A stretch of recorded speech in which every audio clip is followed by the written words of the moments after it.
inside. The old gods granted me a vision of the way to change reality.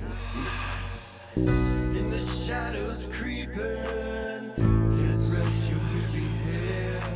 No time for you to sleep now, or evil it will spread. So gather all your friends and listen to my tale. Adventure story shaping the magic and the veil. Dragons, devils, demons, and creatures that I fear, and heroes of the known. Just please don't be scared.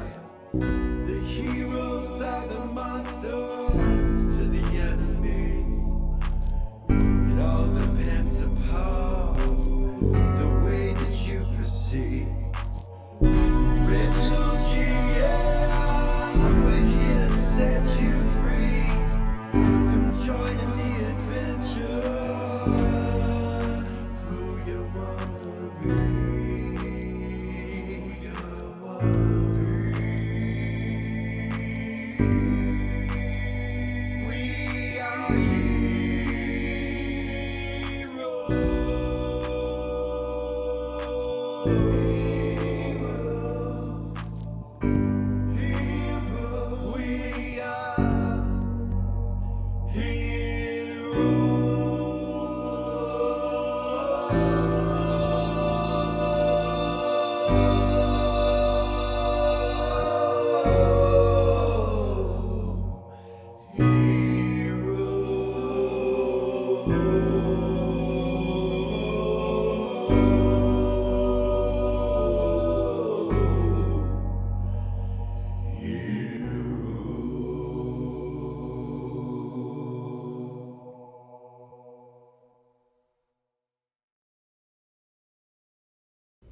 Welcome back to Original GM. I am Hupahu, and I'm once again joined with the fantastic duo, Wachi and Chikala, and we're going to get started right away.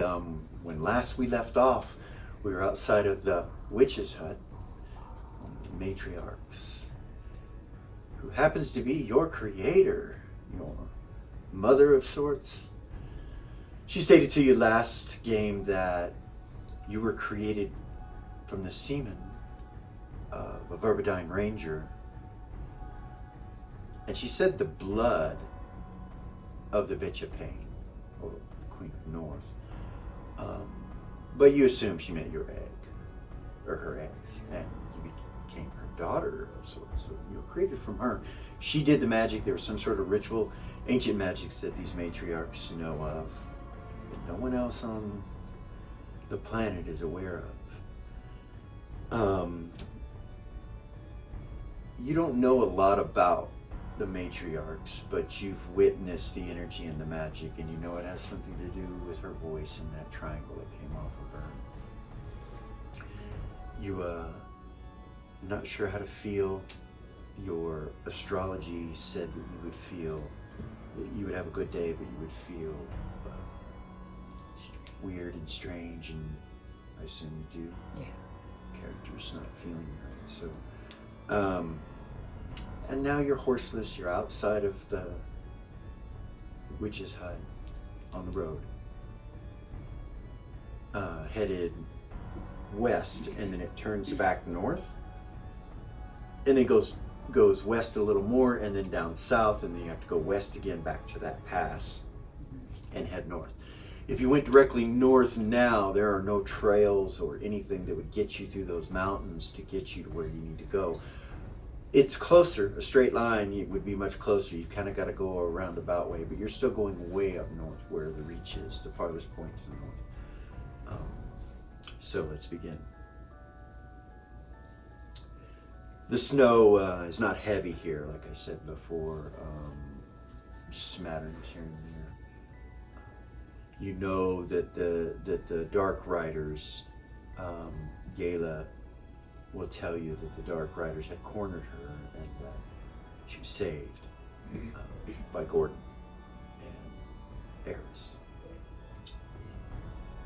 The egg-shaped ship, she says.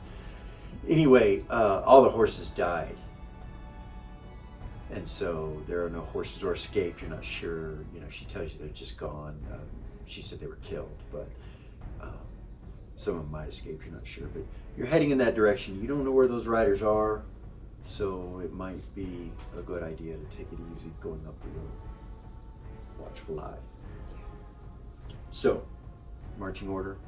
Detect good and evil. Nothing odd. Nothing odd. So who's going to take up front? Yayla will suggest that she goes up as far as she can where you can still see her. Okay. She says, I can get back quickly, you know, on foot. Maybe one other person that can go with me if you want, but... Well, I should be paying attention for tracks okay. and those kinds of things. So you're going to look down and try to see if there are any tracks. Yeah, I want to try and see what the Dark Riders, if I can see, Okay. and their horses. Go ahead and roll. Braid will state, as you guys are getting ready to go, that he'll bring up the rear now. Okay. He thinks it's a good idea for you. I'm gonna stay next to Adelia. Oh, 5. Nice. Nice roll. Yeah. Numerous tracks of all sorts, wildlife, of course, and then your tracks, all of your tracks. Other horses that you think are much older than what those riders would have been. You see a few wagon cart tracks as well. You don't see any sign of any tracks from them on the road. You know, you go back to the cabin and for sure look around there and find them if they're there. Right. You're just a few feet from it if you want to do that. Yeah, I will. I'll tell them, hold on, I need to make sure I know what these guys' tracks look like. Okay. So there are none. Go ahead and roll to see if you see anything unusual, but they're just walking up, you realize there are none. 76. Yeah. You don't see any tracks. They don't leave tracks evidently. Goodness. Which is strange to you. You know, you're like, that's not good. You can hear them coming, though. You remember the voices that accompany their approach and leaving. Like the voices kind of trailed behind them and in front of them. Okay. So there is that. So I'll tell everybody that.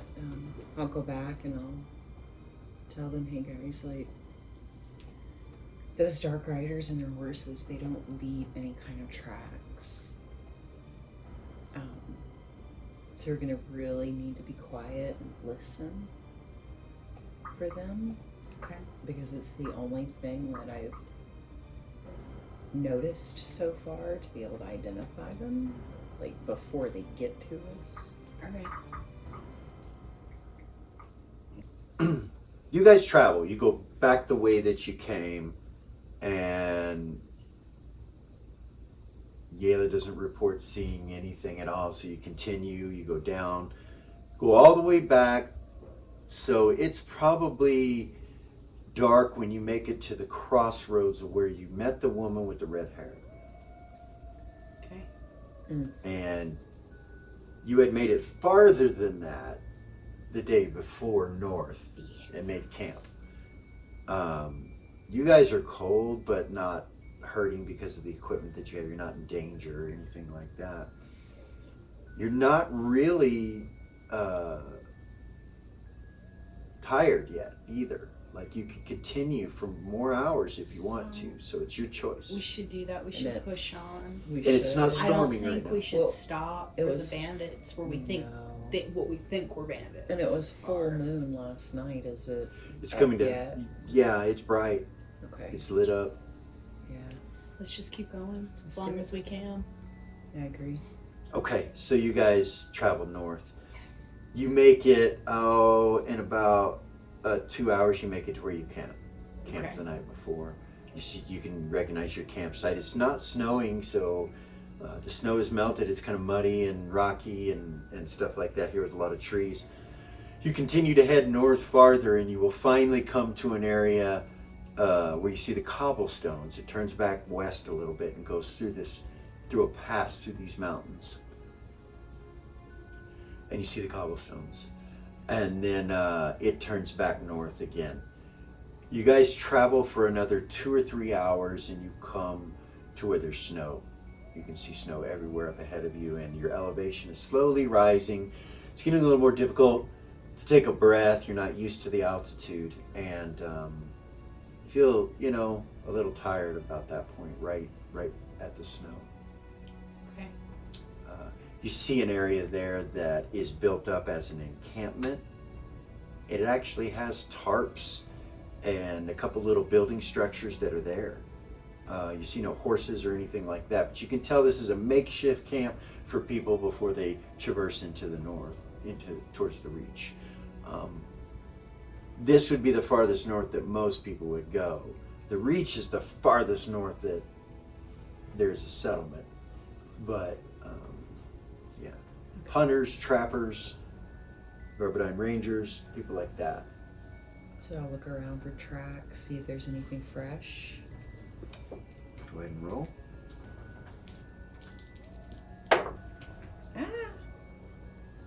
Sorry, it went off. It's still pretty muddy, like it snowed and melted here right before the snow starts. So Okay. I gotta go gentle. you have a bonus. More gentle. Oh, cool. It's so hard to see. 53. Absolutely. Within the last 4 or 5 days, there's probably been 50 people through here. Different tracks. Most of them head north. Most of them. Some of them go east into the mountains, and some of them go the direction you guys came from. And you also know that there's another direction out of this camp that goes west farther. So people come from the west. You would know that as the area of western Wildwood. That's where the barbarian people live. But you're so far north now that you're kind of out of their territory. Yeah. Slightly. So I'll let everybody know, hey, there's been probably 50 people through here the last 4 days. Just an awareness. You guys can see it looks like this is a regular spot for people to stop and rest. So let's be super aware. Let's be super quiet. Yeah. Do you guys want to do what we did at the last campsite and let me and Velia meditate? And then the rest of you guys can sleep and we'll stay up and keep watch? Okay. Yeah. Yeah. Vay looks at you and he goes, so what is this meditation? You only have to sleep a short amount of time, is it? Yeah. Can you teach it to me? Yeah. Yeah. Really? Yeah. Yeah. Okay. For me, it's only 30 minutes, right? Right. Because I have She had times too. So he would tell him that. For me, it's only 30 minutes. I don't know how long you have to. An hour. An hour.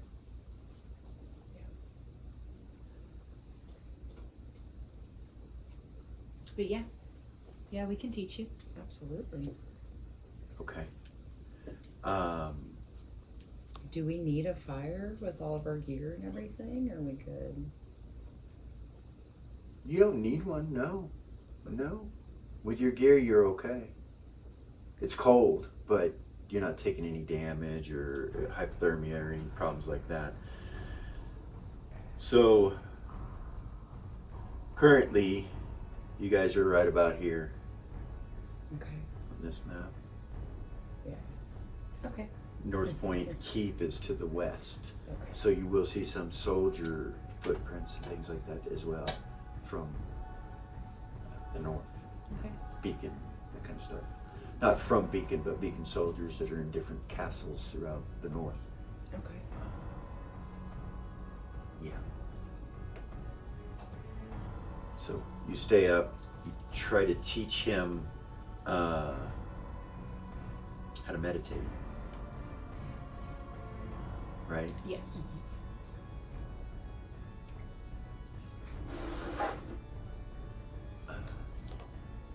Breathing exercises, calming your mind, all of that stuff. All those things. Meditation things.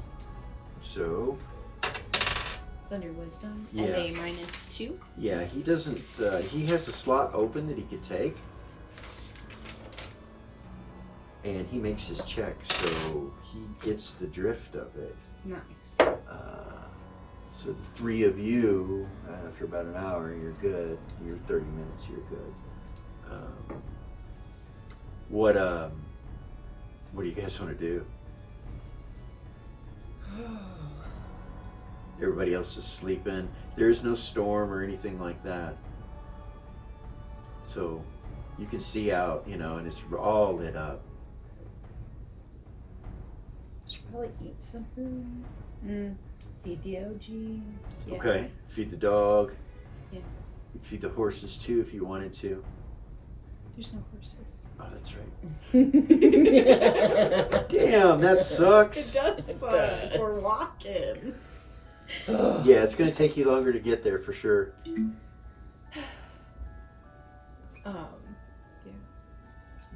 I'll eat.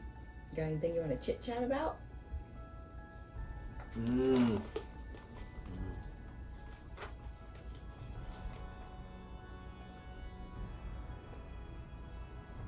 Sorry, I'm not too much. Right. No, I get it. That's why I said something. So, did your dad ever get back to you about my family and Monarch? No? But it's only been a day. I was just wondering. It's only been a day. Curious if they're still alive or not. Like, I don't have any high hopes for that, to be honest with you. But if they are, if we can't die, she'd kind of smile. We could go get them. We could go get them. My dad did tell me not to. But, I do. That was over a year ago too. It was. So I don't know. So Vay is up with us this time. He is. He That's is. different. Okay, that's going to change things.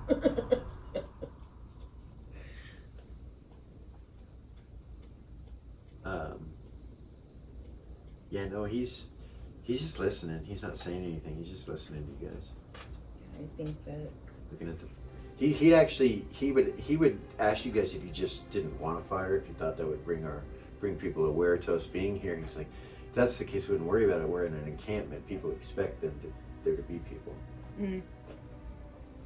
I wouldn't mind a fire. Should you guys care if Yeah, no, go ahead. I love it. Yeah. I love a fire. he'll build one. I was just trying to be cautious.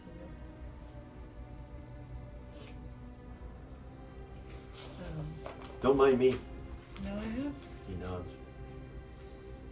Complete confidence that if anything can be found, my dad will find it. Yeah. Or if he can't, he'll know who can. I am biased, so let's hope what I think is what actually happened. Right.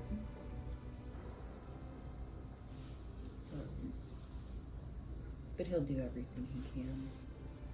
Okay. I was just curious if you had heard from him or not.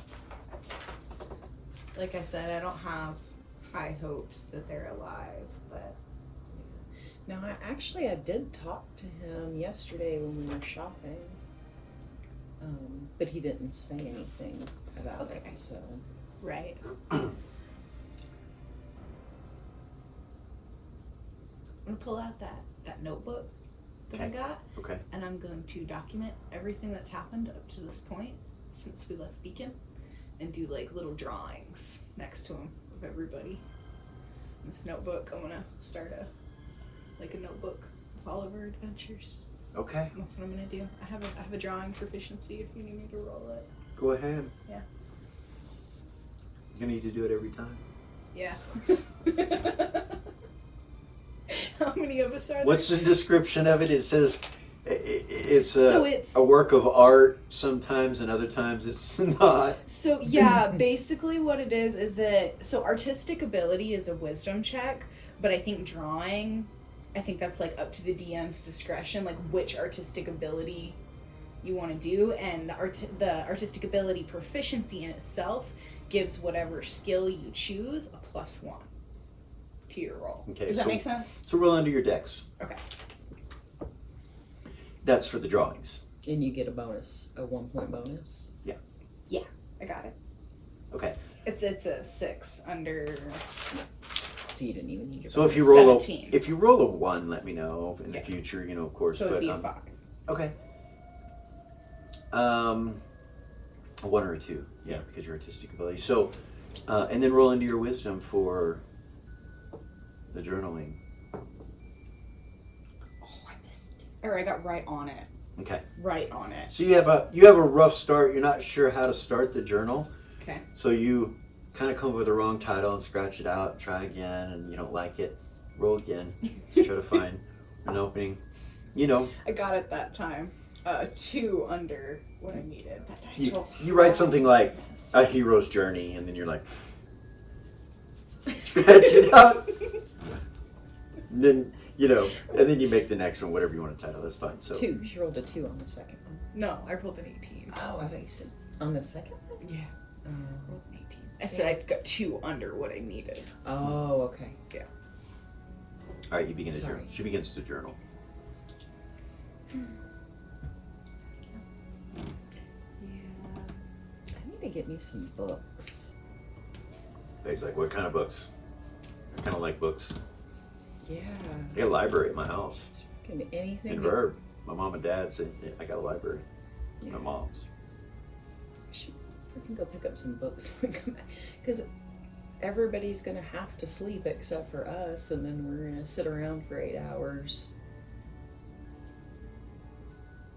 You know what I mean? This is probably going to be a pretty regular thing. We should Like, teach everybody how to meditate. We should. Could be useful. We could. Or we could use this time for things like swordplay and stuff. Of course, that would wake the others. What? But I like what she's doing. That's smart. And also teach you how to don and take off that armor. Oh So yeah. where you can learn. Ooh, Do so I it can on do your it by own. myself. Yeah. Yeah. Only take a couple days for you to learn it. Okay. Yeah. For sure. Nice. Oh, yeah. But tonight, you gotta teach me how to do that meditation thing again. Make sure I've got it. Okay. You know, later. He seems to feel okay. He doesn't seem to be getting tired, and he eats something. You guys eat something, and you eat something, and you're like, it tastes good, but it doesn't change your energy. What do you mean? Like, At all. There's no effect. You feel you take it or leave it. So, like, when we start eating, we're not starving like we normally No. are. You're not. it's from that ritual. Mm-hmm.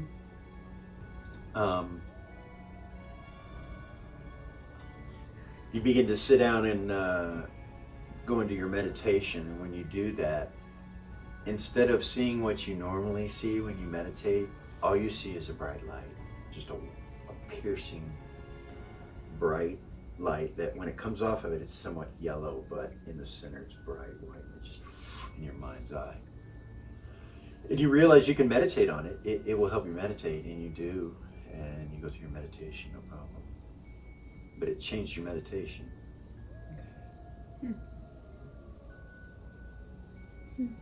So, I'll feed it to DOG. okay. There you go. I'll do the same. Oh, Look at he's this happy. emoji. He's so happy. Well, and I had already given him his Uh-oh. portion of his. Vay looks at you and he's like, it doesn't, there's nothing. Yeah, I'm not Yeah. really hungry. Yeah, that. Shit. Do we not need it? He pulls into his pack and you see him pull out a wineskin. And he pours some wine in it.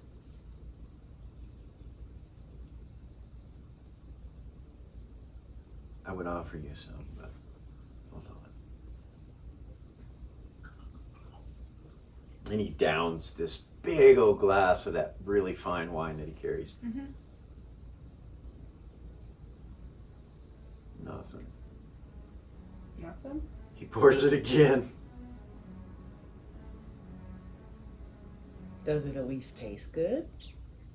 Tastes the same. He finishes and squeezes the wineskin off and he goes, by now I should feel pretty damn good with a buzz. And he finishes it and nothing. Interesting. So poisons don't... Immortality has its... Dude, this is gonna suck. She'll pull out some of her wolfsbane Okay. and like roll up a joint. He goes like that. Not the blackroot infused kind, just the normal kind. All right. She'll light it on the fire. Okay. You know, hit it. Yeah. Pass Okay. it. See if it doesn't. You guys stay. pass around and smoke it, it doesn't do nothing. Mm. Nothing. That's interesting. And I just discovered wolfsbane. Damn it. I would suggest trying blackroot, but I don't know about doing that here.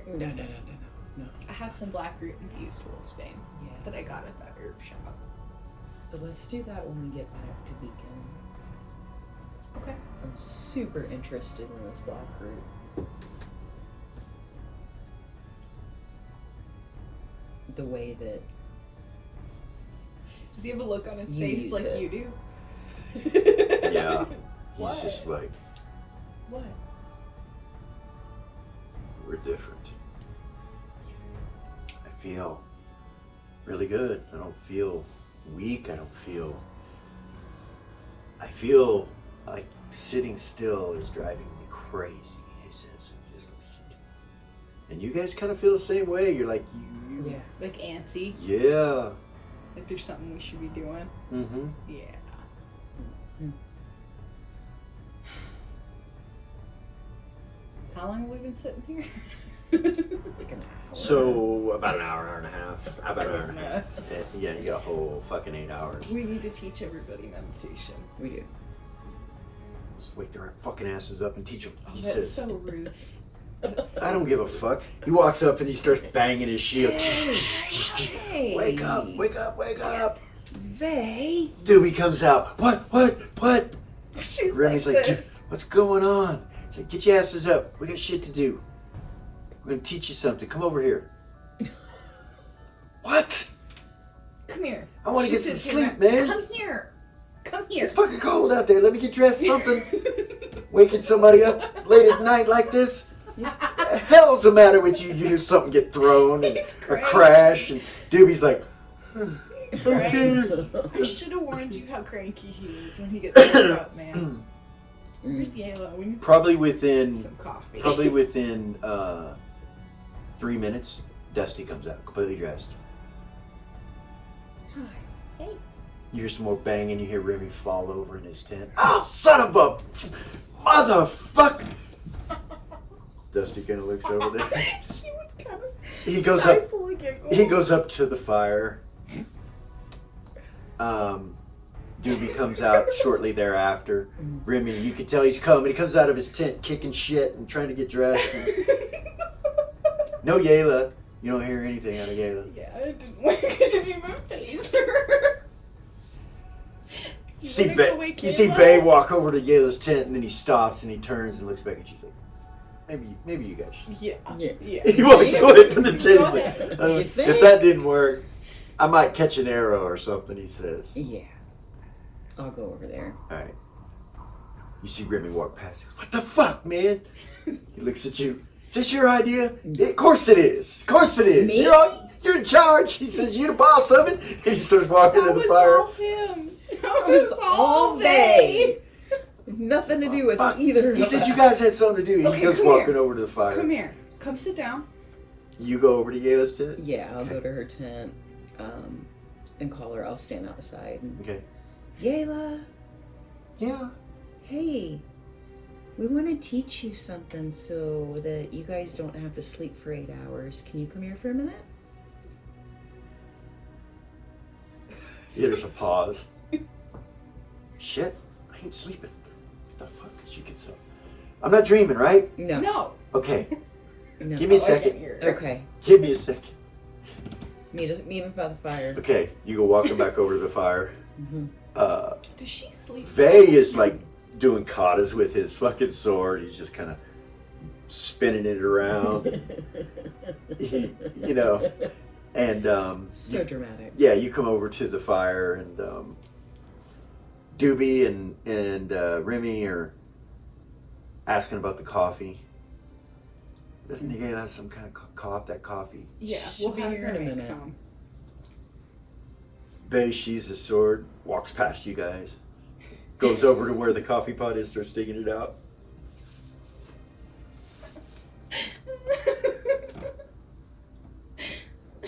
Doobie's just kind of half asleep. Remy just glares at him when he walks by.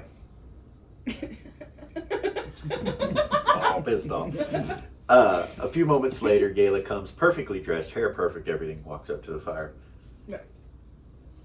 Good morning. So, Good morning. we want to teach you guys how to meditate so you don't have to sleep for 8 hours. I've heard of that. We want to see if you guys can learn. I love sleep. And she just looks at you. Well, you can still sleep when you want to, but you don't have to. Oh. And Right? when we're doing stuff like this, we only have to rest for an hour. Instead of being stuck here for 8 hours while everybody's sleeping. I'm game. Yeah. All right. It's that thing you guys do, right? Yeah. She looks around and looks over at this log and goes over and grabs it, pushes it up, sits on it and crosses her legs on the log. She goes Okay. Is everybody All ready? right. Remy, like this. Doobie, She says- Dusty, you guys ready? Vay's still getting the coffee, you know what I mean? And they're like, huh, okay. Doobie says, okay. Remy's like, oh, fuck. So she'll look Good directly you. at Remy Yeah. and like start talking to him and trying to calm him down, All right. and teaching him meditation because she is. You're afraid the coffee will have a counter effect. It'd probably be better to try to get this going before Yeah, he gets yeah. coffee Let's in. do that. All right.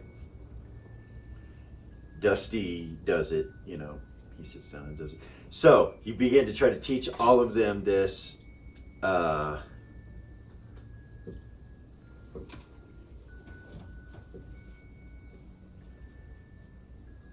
Hopefully everybody makes it.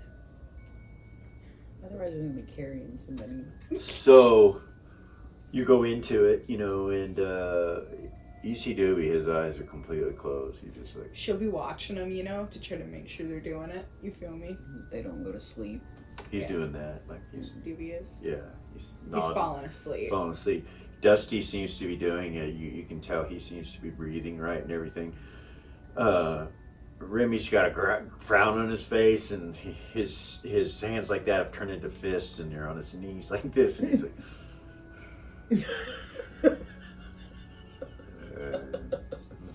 He's not. he's not doing it. Yayla seems to be doing it. She's just as still as a board. And then, just when you think she's doing it, she goes. We're Looks at watching you. her. She goes right back. So Dusty's the only one who got it. Dusty seems to be the only one besides Vay that had an open proficiency slot to fill. Oh, goodness. That, I was worried about that. I was too. And so none of them, they all have the concept, and when they level, they could choose it, but for right now, they're going to have to sleep. Okay. All right. You guys can go back to bed. So sorry. Doobie's asleep when you say that. He's asleep. He's just sitting up. He's Doobie. just dead. He's dead out. Doobie. Remy's like, he gets up immediately over to his tent. Throw shit. Motherfucker, he slams open the tent and goes in. Doobie. Yayla's like, well, I'm awake now. Shit. And that smells good. And she looks over and you see Vay has made a little fire over to the side for the cooking. And he's still working. He's still doing shit over there. He's like moving shit around. And crazy ass. No, let him go. No, He ain't I'm not- never I'm not done gonna a day of work in his life. Yeah, he's working. He's fucking working. Are working. you kidding He's me? doing shit. He's like You're like, being in service. Yeah. Of, to. I might have a heart attack. She got her brow look over. Wow. Nice. This might have worked out better than I thought. he gets her some coffee. She comes over and everything gets his coffee. A few minutes later, Remy comes out with a frown on his face and goes and gets some coffee. He's like, fucking go back to sleep. He's all pissed off. A few moments later, you hear from Doobie's tent. Is that joint still being passed around? No, you We smoked smoked it. the whole Smoked damn the whole damn thing. thing. It didn't do nothing to So you. I'm gonna roll up another one. Okay. And I'll walk over, light it, and then I'll walk Well- over to Remy. What kind? Not the black rubies kind, just the normal. Just the normal kind. Okay. I'm gonna light it and I'm gonna walk over and hand it to Remy. Okay. Now that's more like it, he says and grabs it from you. Shit. Walks over to the Take fire. a breath. Cranky Drinks ass. his coffee and starts hitting the joint. A few moments later, he has a smile on his face and he's just like, drinking his coffee all calm. Doobie snoring away. It's not Nice. real loud, but every once in a while you'll hear a little snore. Yeah. Okay. Yayla stays awake that night, Mm. the rest of the night. And, so I have to remind you that you were healed completely when you died and came back. So those 2 hit points that you had from cutting yourself were not gone. You were completely healed. So not only do you die, when you die, do you come back with full health. Wow. Wow. Okay. So you don't need to really sleep or anything right now, or meditate or anything, because you realize at this point that the only purpose for any kind of meditation would be to heal, get rest, or spells, or something like that. And I don't. You don't do any of them. You don't need any of those now. So sleep is irrelevant to you. So is eating. Interesting. So those 2 hit points got healed through meditation? Yeah. Cool. Nice. Yeah. No, yeah, for you, you didn't die, so Yeah, no, I didn't you die. didn't. You don't know what it's like. Yeah. Do you tell her about that while you guys are hanging out at the fire? Yeah, she would. Her and Bay, he'll listen. You know, Yeah, she tell him definitely the situation. would. Yeah. If you tell him, he'll listen. I'll tell him, you know, Okay. I was talking to my mom and trying to get a handle on the immortality thing. And she basically ripped me into a million pieces. What? What do you mean? Like, she yelled at you? Yeah.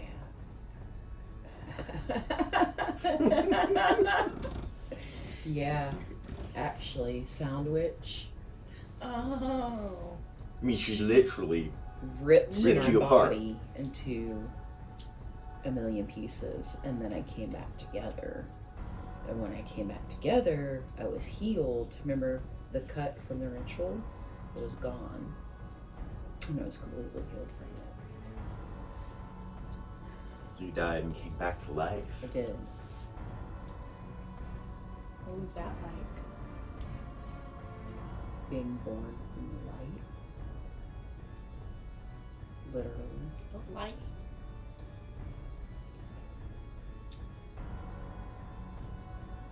When you meditated, what did you see?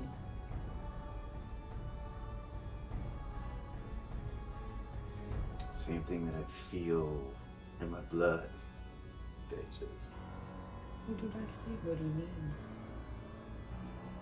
There's light inside of me. For me, was it the same thing?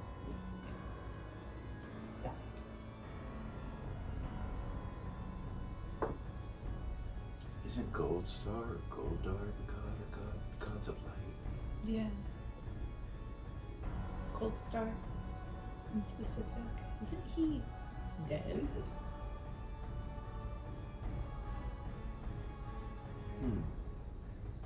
There any other? If he's dead, his sphere would be open. So maybe somebody else took it over? Wonder who that is. Or is it just sitting there? Whoever was in that cloak on that altar didn't recognize it, did you? I didn't. No clue. She said it was from the Elder Gods, but I did not. She did, and we know all the elder gods. He smiles. What? So it's a mystery. Mysterious. Mysterious. Or some reason. Both of us? Yeah, you said. Yeah. We said it together. Yeah. 67? 12. Okay. 12. Everything kind of goes silent for a second. You guys kind of look around and nothing. Yeah, he's like, I don't know. I'm not scared to die. Me neither. I did. I feel like I've got a bunch of energy. Yeah. I guess it's time to do some stuff. Not sit around and read books.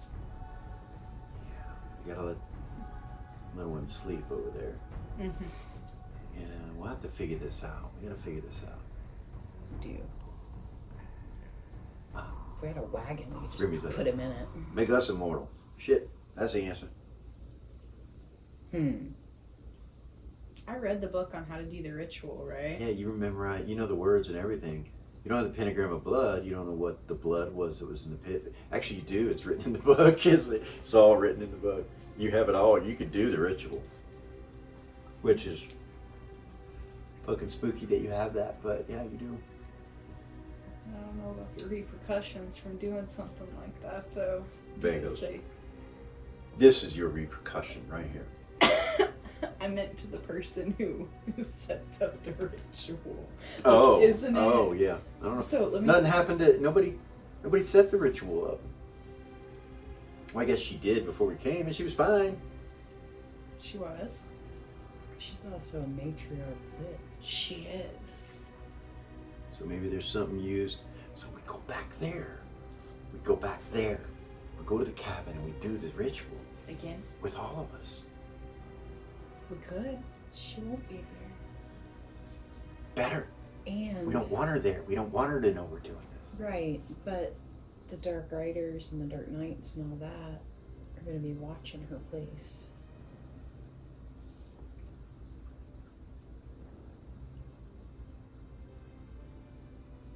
I don't give a fuck. They can't kill us. They could hurt them, though. Exactly why we need to go there and get them done as well. I don't know why we didn't think about this. I asked Dusty. He said he didn't want to. And the whole time Dusty's just got his head down listening. Remy's like, got his eyebrows up, you know. What do you guys think? I'm in. Remy says, I'm in. Dusty doesn't answer. He just keeps his head down for a moment. He kind of lifts his head I'm up. looking right at him. He kind of lifts his head up and looks under his cloak at you.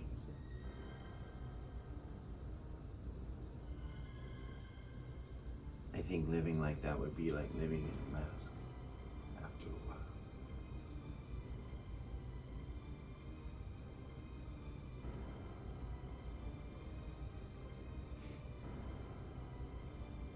But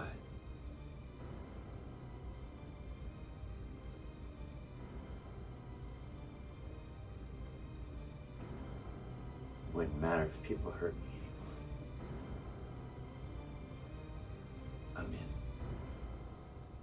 I'm tired of being worried about being hurt. Remy's like, Angela? that shit. That shit right there. Satan's still sitting there? No, she. Oh yeah. I thought she stayed up. Yeah, she's there. That's Kayla? right. She's kind of got a smirk on her face, and she's listening. She's like, "This is a unique conversation." Somebody who told me I'd have been sitting around listening to this, I would have been like, "Wow." You know what? I'm in. All right. You know why? Why? I can't think of a better way to say that you go to school than live forever. What does that mean? I'm gonna tell Mama Lily that I live forever, that I'm immortal. I don't need to go to school. I got plenty of time to learn whatever the hell I want to learn. Still trying to get out Not- of going to school? Not in that way. I'm not gonna say it to her that way. And she looks and she's like, I wouldn't do that. But yeah, I'm in. So I guess we wait for Doobie to wake up and then we go back?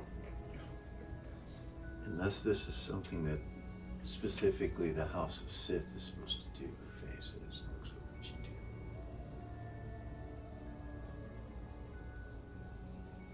do. You do not have our blood. And he turns and looks over at Yayla and Remy. He's like, what does that mean? That means it may kill you. Or harm you. I don't know. I know it was my idea to begin with, but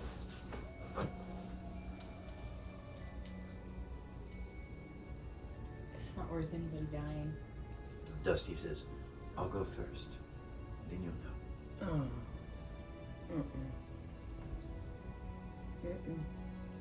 I'm not okay with that. I'm the weakest of us all. If anyone needs it, I do. And if it doesn't work, something happens, you guys have given me the best days of my life. It's all worth it. Puts his head back down. Shake your head. Bay's like, you're brave, Dusty. He walks, thank you. I think it's a good idea. And he turns and looks at you guys. Was there anything in the book about that? Nothing? Just how to do the ritual? Yeah. Bay says, look, if we can get us all with this energy and power, we will be unstoppable. We're already unstoppable.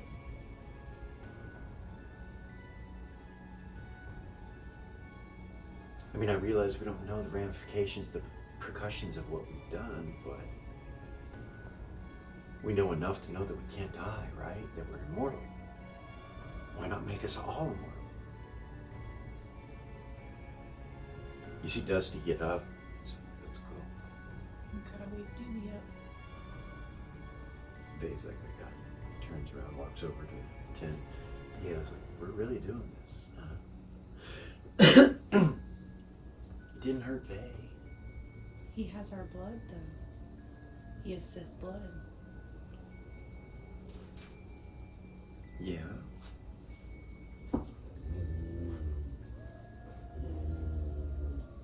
I mean, I don't know anything about this sort of magic. I don't I either. don't either. But if Dusty's willing to try, then that we can't deny him that if he was willing, right? And if it works, then I'll do it next.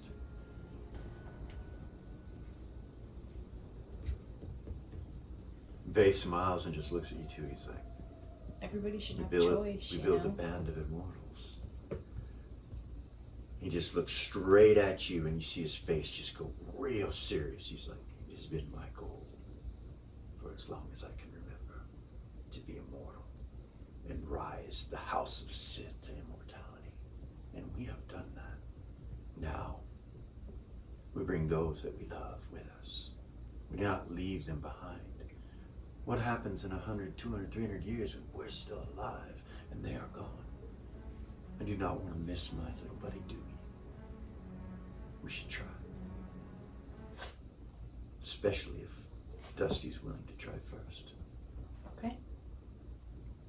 Everybody should have the choice to do it, you know? Especially if they're along with us for this ride. Vay starts going over and packing up, and you see Doobie getting up and everything, and he's like, wow, man, Vay just told me gonna Yeah. make us immortal? We're gonna see if we can. Okay. He's gonna shake his head. Shoot. You can tell he hasn't really thought about it. He's just Right. like, okay. Asleep. If it is your job to keep the world from turning to ash and fight dragons, and this is what we're supposed to do, and they're with us. We can do something.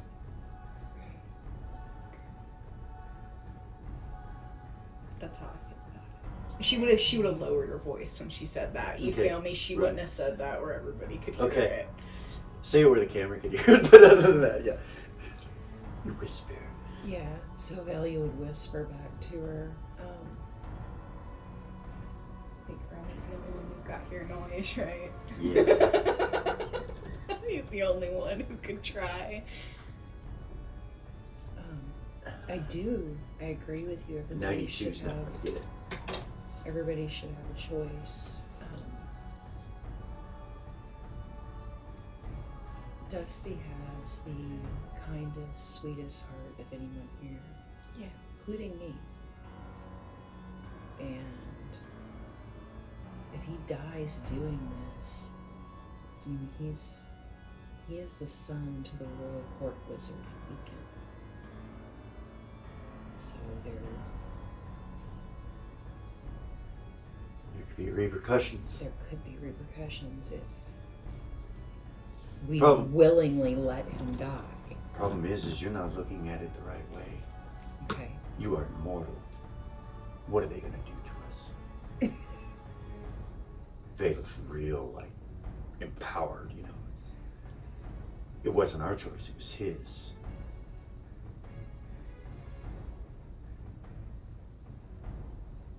I would rather have him imbued with might and power and immortal next to us than the way he is now. I think this is his stepping stone from being bullied. I think this is his release from the insanity that he has and that he has had for over 100 years, being locked in a tower with a mask on his face. Let him empower himself. I say we go. Okay.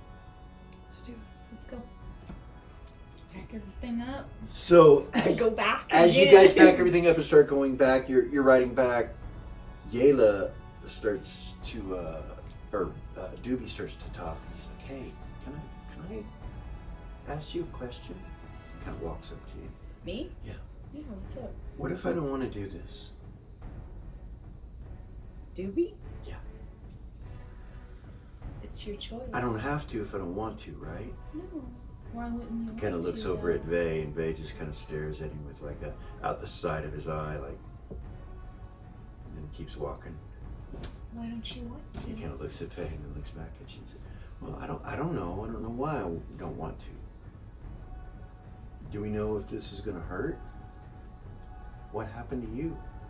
What happened to Vay? He's different." I feel like I was born again. That's the best way to. Being born is a terrible thing. Yeah, but then there's something that's after that.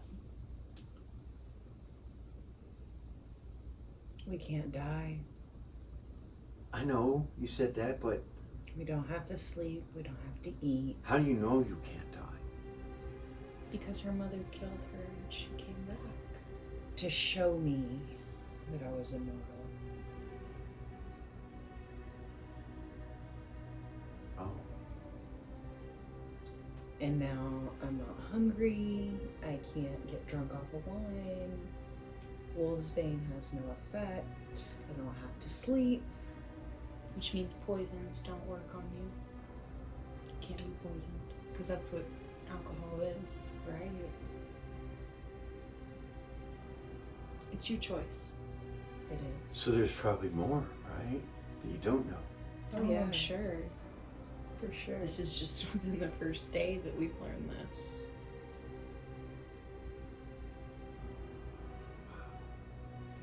Guys, this is a big step. I need to think about it, he says. We have a good minute before we get back there, so you have plenty of time. 5 or 6 hours. Yeah. So you banter back and forth going over the same ground that you just went over for the third time back, which coming back the other way will be the fourth time. But you go back and you make it to the cabin, and it's morning. It's about morning when Right. you come in. We will eventually get our shit together. Oh no, it's good. It's all good. sometimes a ping pong ball bounces. So you guys get to the cabin and you go inside, and everything is good. Everything's the same as it was. She's gone. Nothing has been taken. It's exactly the same. Okay. Vay goes over to the doobie and over to Dusty, and he's like, okay, so you got to cut your hand. He says, do you want to use my knife? And he's like, okay. So Vay pull out his knife and hand it to him. Teach him the words. And you guys teach him the words. He goes over and looks at the pentagram first. He kind of stops and looks at it and looks around and takes it all in. And he goes over and steps in and sits down. Dusty, Yeah. I want you to know that you are the kindest, sweetest person that I have ever met. And if this doesn't work, I will miss you terribly.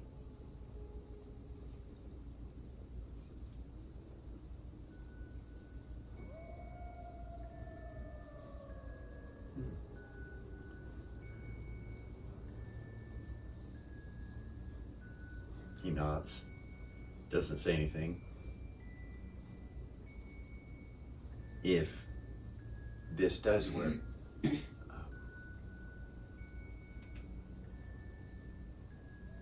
probably won't be kind anymore.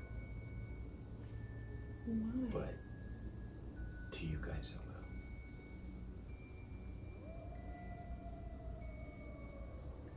will. Basis, because he's been bullied his whole life. I'm sure he's tired of it, aren't you? And Dusty's like, You feel like you have to be kind. Yeah, that's not fair. what you see in me is not what you think it is. What you see in me is fear. That's what you see in me. He kind of looks down. You shouldn't have to live that way. I don't.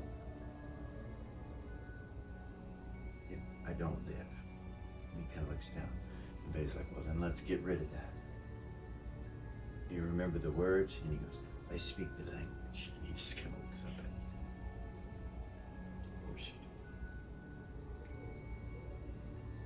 Whenever you're ready, kid.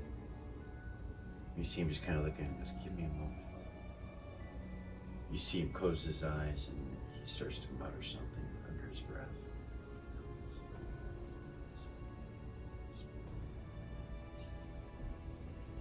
See his hand kind of go back and touch that book. You guys saw him? Mm-hmm. He says something, under his breath again. And you see him cut his hand and then say the words. And you guys see a light appear in the center of his chest, and he erupts through the cabin and out the windows. Blinds you guys. You're just like, like that. And then it goes, comes back, and you see him just sitting there. You know, he's like, kind of looks up at you. Did it work? How do you feel? What did you see?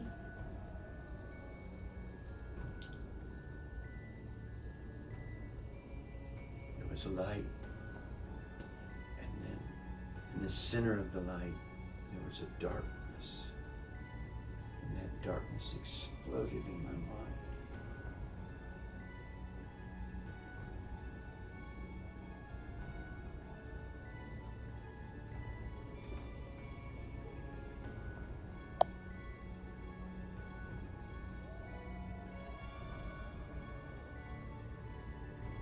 What's going on? He cuts his wrist, and you see blood come boiling out of his arm, and he's like,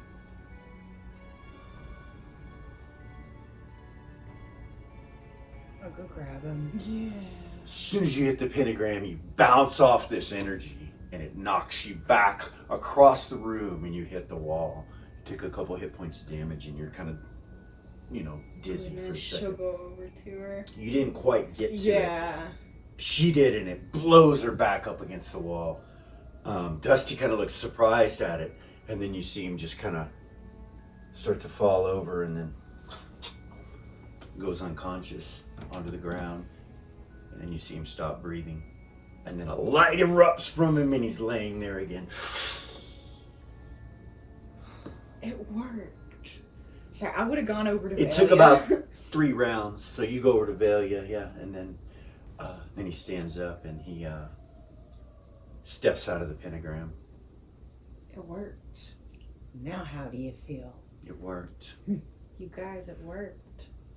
He turns, and when you look at him, his yellow eyes, the black that's in the center, you see it just go into like an hourglass shape for a second, and then go back to the normal eye. And he says, it worked, and you see that.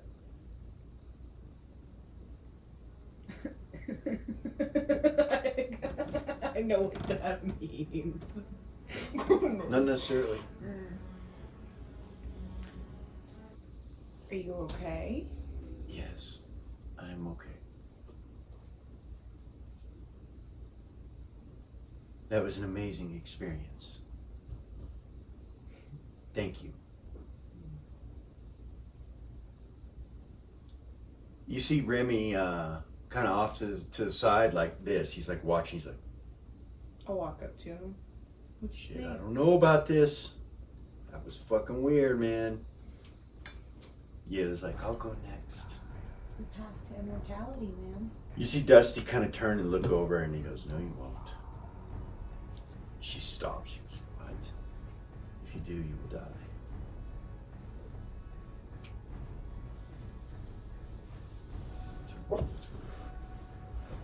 She's like, what do you mean I'll die? He goes, I don't know.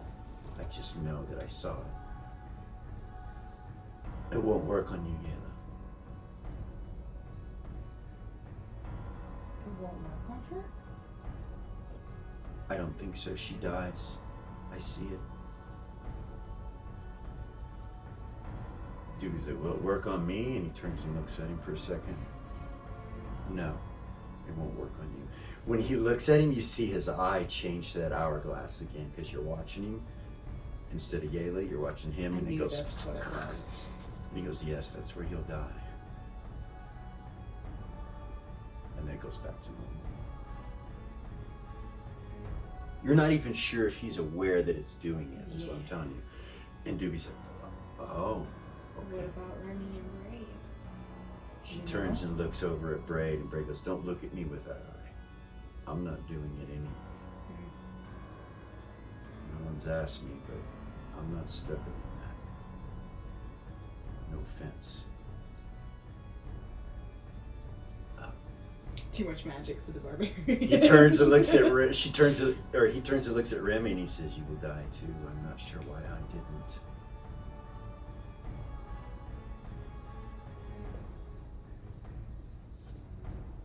It's what I see. It is your choice if this is where you wish to lay and die. Will the ritual work on anyone, Vay says? And he goes, I don't know. I'd have to see it. I don't see it. He turns and looks at Vay, and you see his hourglass go and appear, and Vay goes. Dusty smiles. He goes, do you want to know how you die? Vay's like, hey, that's enough. He points it back to normal. Very well.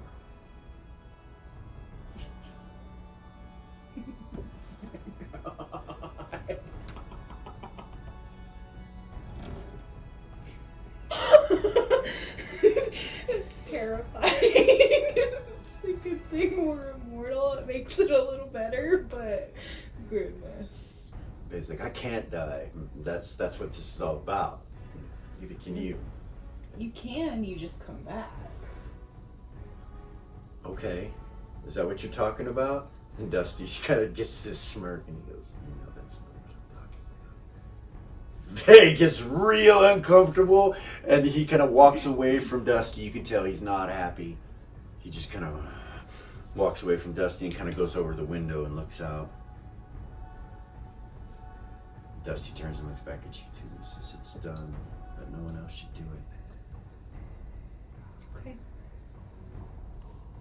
It will harm them.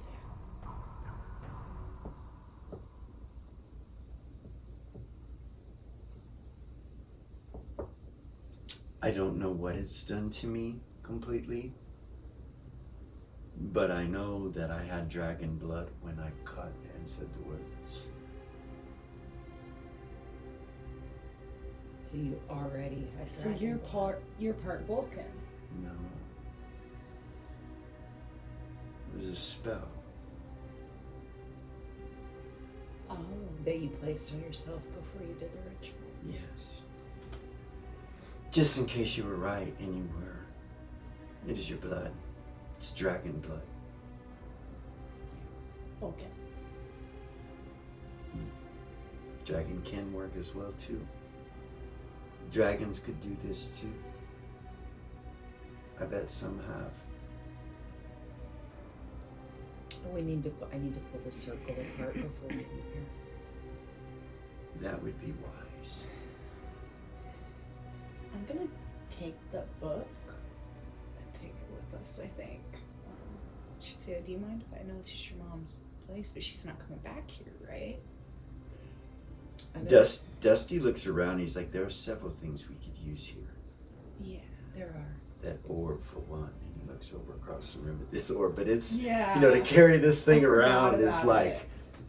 you know, it's big. It would have to go in a What bag. is it? Do you know? It is a crystal ball of sorts, I believe. Like, I would have to touch it. for divination? Mhm. Well, goodness. That could be useful.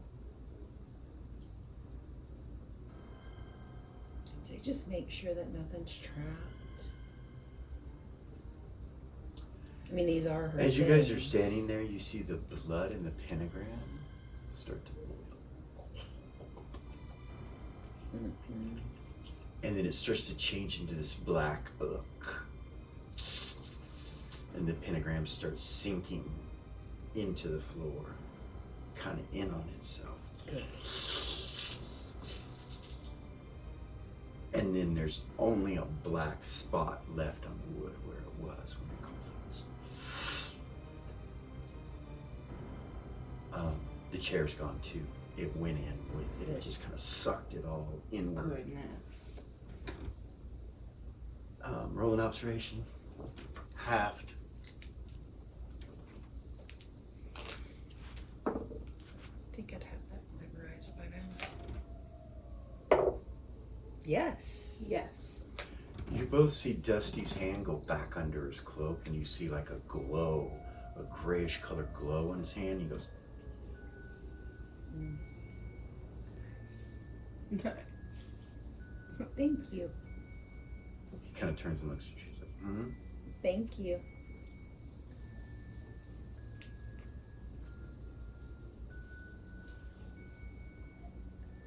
He nods. I'll look around the room for anything else of Remy's just like, You okay? yeah, I'm good. I'm glad I didn't do that shit. Me too. Looks over at Dusty. Doobie's like, eh. I guess there's other ways to be immortal. There are. They kind of Could always smiles. get turned into a vampire. It's one option. Doobie goes, does that mean I get to sleep with a pretty vampire girl? Dave's like, maybe sleep in your own blood. Yeah. I don't know, you might be able to find one that likes you. I guess that's a possibility, but I don't think it's a good idea, Doobie. Okay. nor do I. Yeah, that was a joke. It's what we would say. She's like, it's joking. Goodness. Humor passed over. So I'm gonna look around the rest of the room for Okay. anything of value or herbs. So there's a mirror here, That's a handheld mirror that's sitting over there. There's an orb. There's that book. There's another full-length mirror. There's alchemical lab equipment. The vial the 2 vials, so you got one of them was used. The ingredients that were in that vial. A bathtub, a towel, a stack of logs, a carpet at the front door, a carpet at the other door, and a thing that what do they call it? A block for the bath, the what do you call it? For some reason they fold, they keep you privacy for a bathtub or whatever. And that's it. Gather up the herbs and give them to Ray. Okay. I'll take them. Kind of look through them. Are they the herbs for that potion? They are. Nice. They're everything you need. You think you could probably make at least 5 or 6 more with all of that equipment. But it would take time, and you need to use this alchemical lab equipment to do it. How much time? An hour. Do you guys mind? You really don't know what you're doing. Oh. You have the recipe, you see the equipment, you know that it tells you to do this, to boil this, to do that, but to do it is going to be, so you're going to have to try. It'll be trial and error. You don't have it. You have herbalism, right? Yeah. But you don't have. Yeah, you're not an alchemist. You don't. Ah, gotcha. Yeah, you're not an alchemist, so you're not sure. Maybe gain some more So- knowledge before I try to do So something you could like look at that. the equipment and maybe with an intelligence check see which beakers have had flame on them and think, oh, that's the one that you boil stuff in, Oh, and goodness. so on and so forth. Oh, goodness. If you want to. Yeah, I'm gonna chill on that and maybe see if I can get some more information. You know somebody that could make these if you have the stuff for sure. Okay. Rita down in the Velvet Underground could make. Ah, so I could take the stuff to her. You could, And ask her to make them. and for payment could be the recipe of this. That she may not have it. She may Right. not have this. Okay. Nice. I'll keep that in mind. Yeah, I don't want to do the wrong thing and blow this place up. Have something stupid happen. She says that after 4 rituals have been done in here, and Yeah. Okay, so then there's the orb, and it's literally, the size of a blow-up beach volleyball. It's huge. you'd have to. Yeah. I'm gonna guess she didn't leave her stuff all here unprotected. Vay's like, she was in a hurry. She was. That's true. I have the feeling that wherever we went was where she is. And that this was it was like she opened a gate to there or something. Yeah, this is just a And it was distraction. attached. So I don't know. Pick up the mirror and look at it, the hand mirror. Pick it up and you look at it and it's just no reflection. You can't see yourself.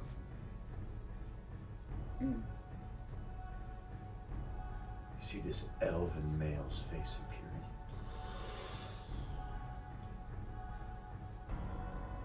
Greetings. What language do you say that in?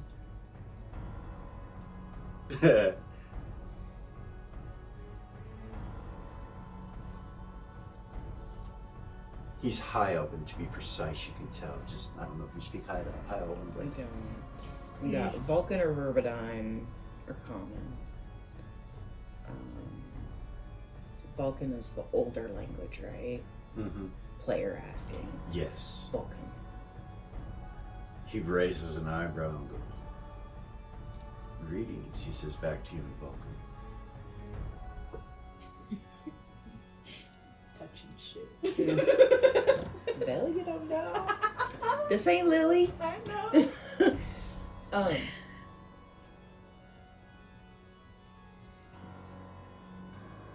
Greetings, my name is Velia. Are you a friend of my mother?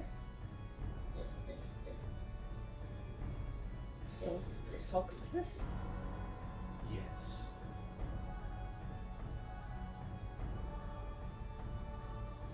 She has had to leave for a while. And I'm trying to gather her things up. Would you like to go with me? Yes.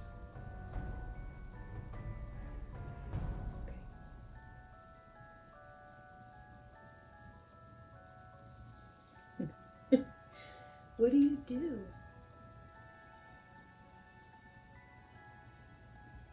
He blinks a couple times and just kind of turns his head.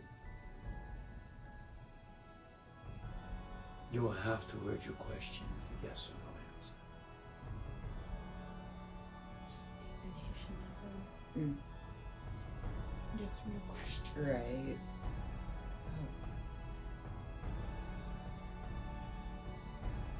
Are you used to see the future? Yes. Oh, that's so handy dandy.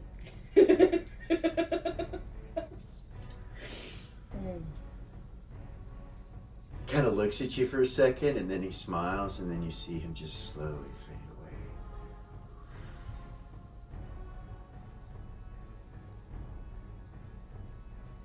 So it looks like an actual mirror. It's a handheld, Silver. filigreed with silver and an oval shaped mirror, and it has two sides. There's a mirror on each side. And you were looking at this side. Turn it around. You Look at see it. a female elven figure appear on it. It just looks at you. Greetings.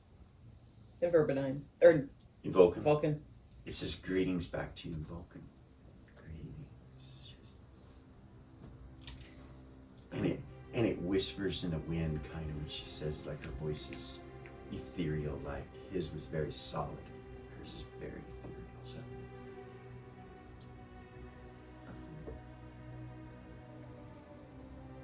My name is Velia. And this mirror belonged to my mother.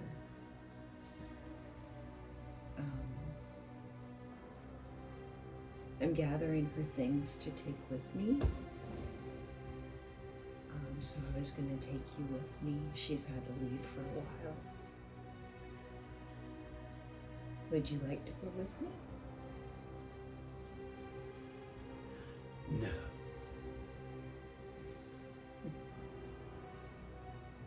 And she smiles. Can I hear all this? Yeah. Vay's like, I wonder, she's lying. Yeah, I was gonna say, I He wonder. says that. She's lying. I hear it in her tone.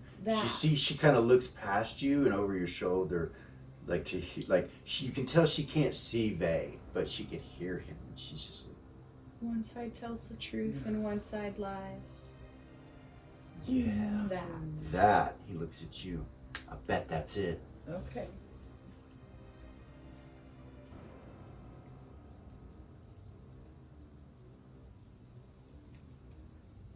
If you had questions, more questions on the other side, we could figure that out.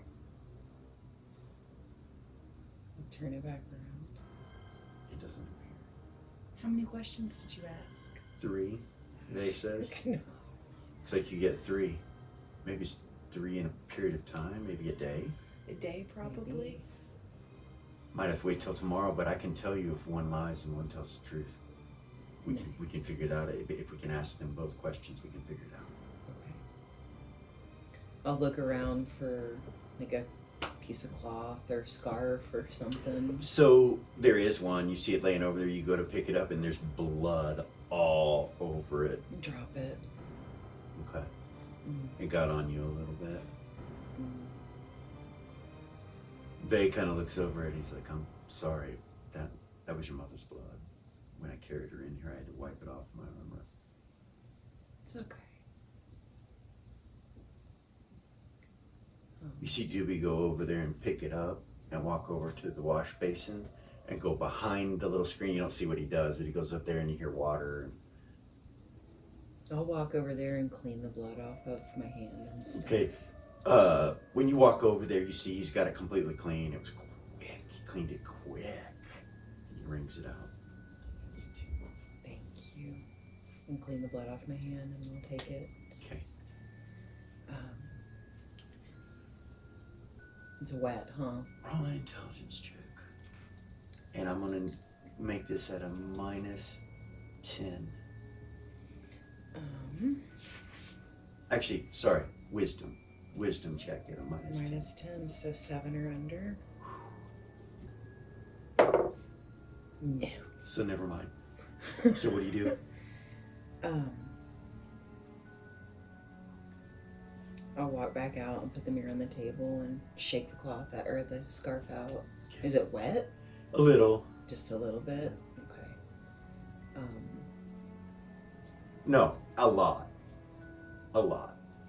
Yeah. It's wrung out, right. but it's like a wet rag. And that's it. Okay. Doobie's looking, he's like, you need some cloth, man? Yeah. Oh, okay. He reaches inside of I his do. bag, goes in his thieves kit and pulls out some black cloth and hands you some of it. Thank you. You're I'll take it and I'll wrap the mirror. Okay. All right. I'll put it in my bag. Okay.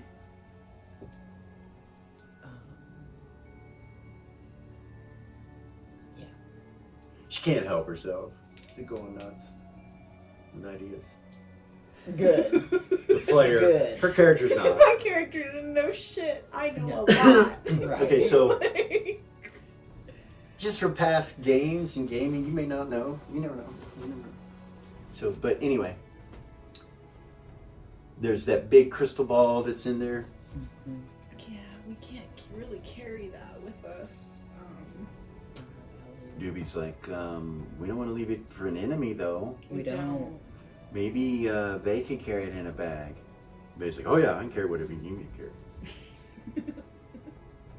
Okay. Alright. Doobie kind of looks at you guys for a second when he says that, and then goes about what he's doing. Like he looks at you like, Like we should let him have it. no. Like Vay said he could carry anything. Yeah. He just kind of.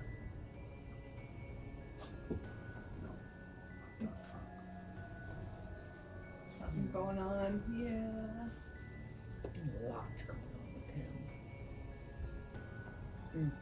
He goes over and pulls out one of his big bags and puts it in it, and he's like, I can carry this, no problem. I can put it around my waist. And he starts tucking it in his belt and leaving it kind of dangling behind him. Oh my god. He didn't touch it, he just like kind of put it in the bag, and, Okay. and then he wraps the bag in the back of his belt, and it's kind of back here behind him like this. He goes, if we had some horses, we could put it on our horses. No? I do.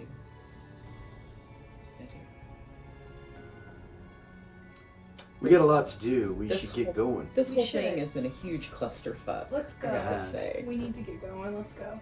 You guys step out of the cabin. So, as everybody's stepping out of the cabin, I want to kind of link arms with Valia Okay. and kind of like slow down and let everybody start to file out. Okay. Does Vay go in the front like So, he usually does? Yes, he does, and Dusty's right next to him. Dusty goes right up front with him. Does he?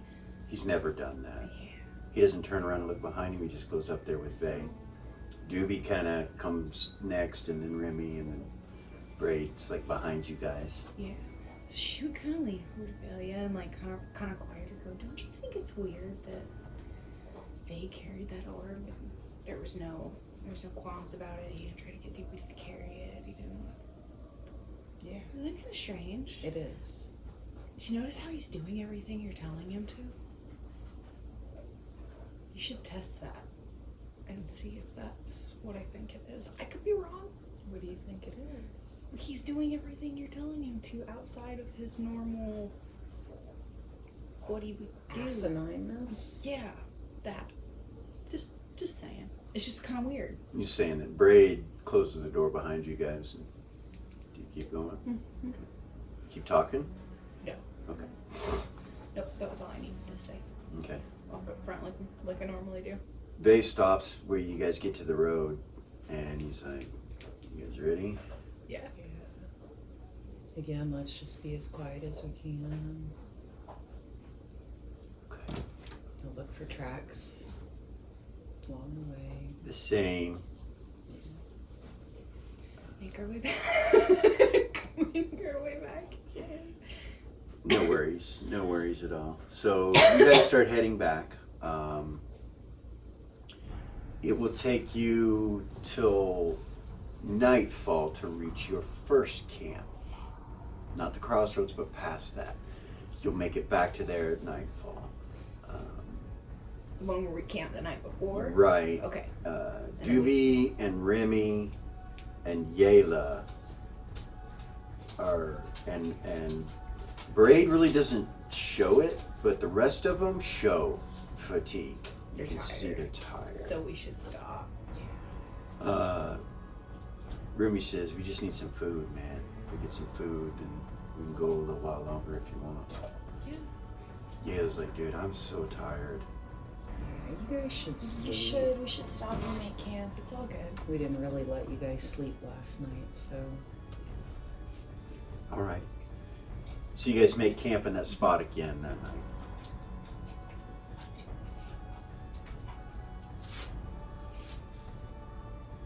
If there's nothing you'd like to do in specific besides the original thing, which was teaching Bay again, making sure he understood meditation, which he does. We'll just skip through the evening and go to the morning. You guys pack up. There was uneventful, nothing takes place, and you start heading north.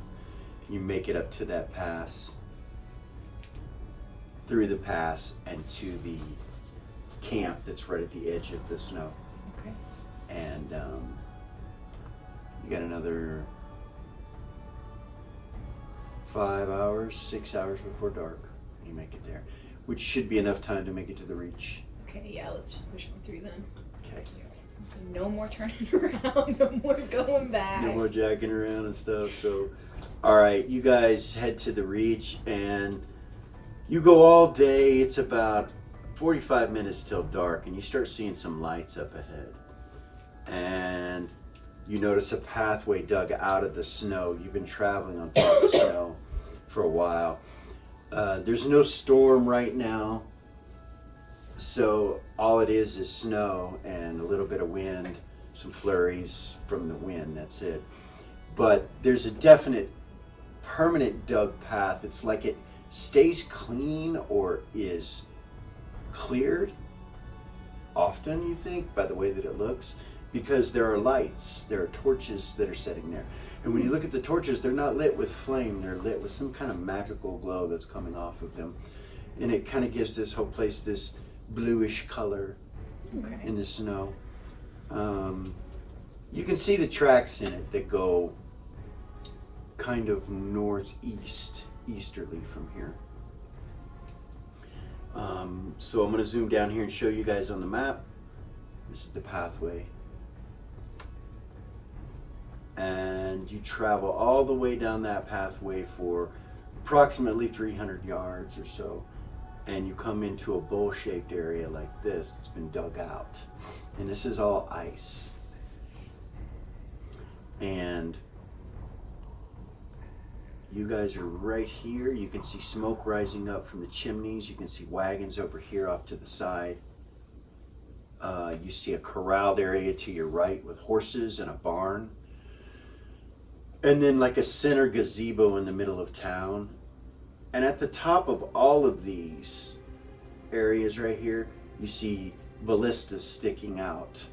Giant crossbows basically that go in different directions from the top of all of these little spires that are located in the town. And they go up about 35 feet above the snow, and the snow is about 20 feet to 30 feet dug down.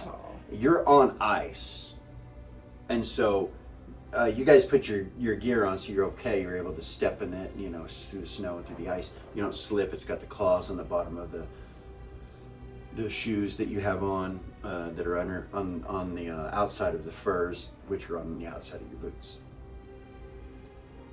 The place is lit up with magic in various places. you see a sign right here that says The Reach, the farthest point north. Population 56. You see Goodness. Small. 7 buildings here. That's including the gazebo in the middle. Right. The gazebo-like structure is, it kind of looks like a tavern.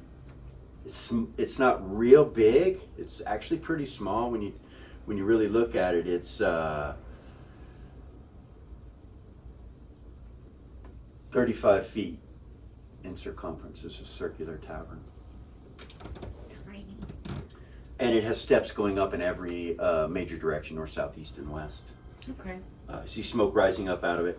Immediately to your right, you see a sign that says Dar's General Store. And it actually says it with an accent, too. Then over here, you see a sign that says Farpoint Stables. Even though it's supposed to call The Reach, that's what it says. So you guys come in? Yep. Yeah. Start to kind of look around as you come in. You see some people kind of milling on the outside of the tavern. In the center there is like a little walkway that goes around the whole thing. You see a few people dressed in furs with some drinks, and you can see heat coming out of the drinks, and they're bundled up. They kind of stop and look at you. It's 2 men, and they're just looking at you. They got full beards. They're like, "What the fuck?" Like, like. It's a population of 56 Yeah, people. they're just really staring at you. You feel like the horses, even in the corral, come to the edge of the fucking fence and watch you. They're like, you do see and hear a screech as soon as you come in and see the guys at the tavern. And at the top of the tavern, you see this enormous golden eagle sitting there looking at you.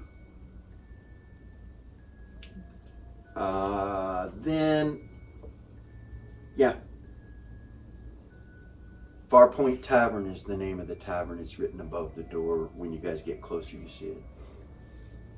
One of the guys kind of walks over to the step area, and he kind of walks like this, Mm-hmm. He kind of goes over, because he's in a lot of clothing, and he stops Right. on the step, kind of looks racist. "Can I help you?" He takes a drink, and the guy behind him still just looking at you guys like. Let's start to move forward because he's yelling, right? Keep walking. We're looking for lodging for the evening? "That'd be over here, little lady. It's the Farpoint Inn and Tavern over there. Thank you. I know this place is called the Farpoint Tavern, but that's the Farpoint Inn and Tavern. They got a tavern too. Everybody around here likes to drink to keep warm. Yeah. Welcome. Welcome to the Reach. Thank you. Rooms aren't too bad over there." So he says that. You guys, you make it to about right here, Mm-hmm. Okay. I'm just using that as a marker, okay? All right. Yeah, you're good. Nothing's going on really. So you guys go past this and past the horses who kind of follow you along the side of the fence as you go. And you look and you see the stables is open. The doors are open. And inside it looks really warm. The lights are warm and there's no snow or ice in there. It looks warm and the horses are going in and out. And you can see like a steam rising when they go in and out, Mm-hmm. like it's heated or something. Nice. Lots of wagons, covered wagons. You saw 3 over here, 3 behind this building over here, 3 to the side of the stables, and you see 3 right here, and then a normal wagon that's sitting right there that's not covered. It's got, excuse me, it's got a little snow on it, just a little bit, not a lot. And it looks like there are fresh tracks from it being backed up and put right there recently. The middle of the walkways all here, they have stone rocks tossed and thrown about, and the ice has kind of grown up over some of them, and it's like a makeshift road kind of, just with the rocks to help you Not walk. fall. Yeah. And as you get close to the tavern inn, the Farpoint Tavern and Inn, you see the ballista at the tower up above you kind of move a little bit, and then you see a man. He kind of looks down at you from it, and it's got like a slit like this big, you know, that he's kind of looking through down at you, and armored all around it. You look at the building up by him in the tower, and you see scratch marks all along the tower and at the top up there. And then as you start to look around the town, you notice them here and there in different places. Scratch marks. Yeah, like gashes in the wood. What? Yeah. Like they had been attacked. Yeah. Yeah. And as you kind of glance and look around and see these towers, like the one at the bottom right down there, that one down there, all of them have these ballista, and they're people in them manning them. Now that you kind of notice and you look at the towers and the buildings, and there are scratch marks on almost all of them. The center of town, you don't see any around that tavern, but the rest of them you do. Goodness. Off in this direction towards the north, you can see a lot of smoke rising up over there, and you can hear a bellowing of a forge. And you see a fire burning, a campfire burning over there in that direction. And then you see what look like a couple of homes up north, 2 or 3 homes up there. Okay. What do you do? Go in the tavern? With In him? the inn. All right.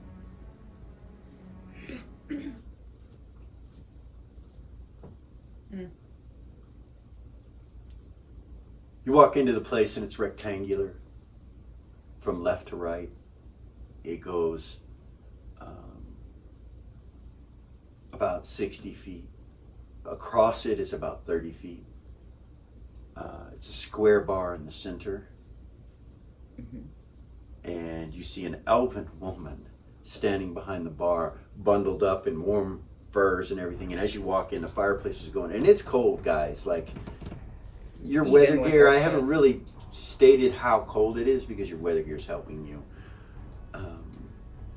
But it's like probably close to negative 10 degrees here, negative Oh my 12 goodness. degrees, somewhere around in there. It's pretty cold up here. Damn. And you Freezing. know it only gets colder the farther north you go. Yeah. The black ice, they said there's some places that it's so cold that you can't survive. Like, it's too cold, you can't breathe, it'll freeze your lungs up. And that'll do that here if you're out for a long period of time. So, but you've got the winter gear with the masks and all that stuff to deal with it. Okay. So the place has that female elf there, and then you see a very, very large man with blue colored skin, probably 12 feet tall, sitting at the end of the bar on the opposite side of where you're at. Anyone here speak Frost Giant? I do. You do? So you recognize him as having Frost Giant blood. Sorry. That was the one giant language I picked. Yeah, for sure. So he's probably a half giant, you think? He's half giant. And he's just sitting there at the bar. He's not bundled up at all. He has what looks like a barbarian type clothing on. His shirt shows his arms, and he's got bracers, a fur bracer up here and here. He has a huge hammer that's sitting on the floor next to him, that's sitting on the bar. It leans up onto the bar. You can't really tell it's a hammer. Huge. But it's huge. And he just looks at you guys and you walk in, like stares at you. And she says, "Greetings." Greetings. Hello. "Hello." Looking for lodging for the evening? She kind of squints her eyes a little bit. She goes, "This doesn't happen often, that we see new people. I bet not. Our prices are probably not what you're used to. Okay. A warm bed is a commodity here." Normally we're filled up. We happen to have 2 rooms open right now. But they're going to run you 100 gold pieces each. Okay. She smiles. I'm glad you understand. Thank you for coming to our establishment. Not that there was any other choice, but she smiles. She looks over at the half giant guy at the end of the bar, and she goes, "Do you have any gear or horses or anything need to be taken care of?" No. Okay. You already got them done at the stables, then?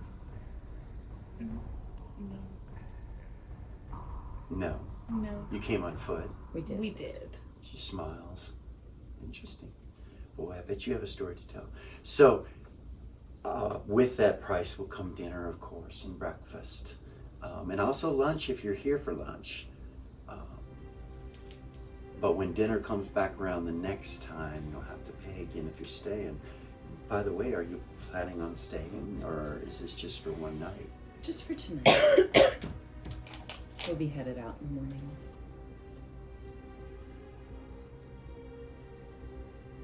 My name is Lene, she says. Hi, Renee. It's very nice to meet you. My name is Velia. Velia. That's a pretty name. Thank you. She looks over at you, smiles. Smile. I'm just. She goes, "I'm sure you guys are tired. We'll just wait for the introductions later. Please come on in, get by the fire, warm up and everything." She looks over at the half giant and nods at him, and he gets up off the bar. And you see him pick up this huge fucking hammer, and on both sides of the hammer it has spikes that come, one single spike that comes off the end of the hammer. The hammer's like this big, Wow. iron looking, and then it has rounded spikes on both ends. One of them is silver, made of pure silver, and the other one's wood. And you see him just kind of put it up over his shoulders and kind of spin it a little bit and walk over and grab some logs and put them into the fire and start heating it up for you guys. I'll step up to the bar and I'll count out 200 gold pieces. Okay. Give it You to see him. her, she's like this, she's like, Looking at the gold. yeah. Goodness.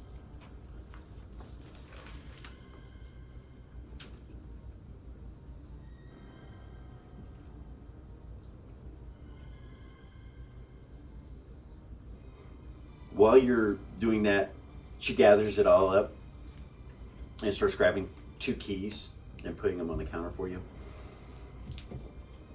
Second door on the left, the last door on the left. Okay. Room 3 and room 7. Okay. We can just split up into 2 groups. Yeah. That's fine.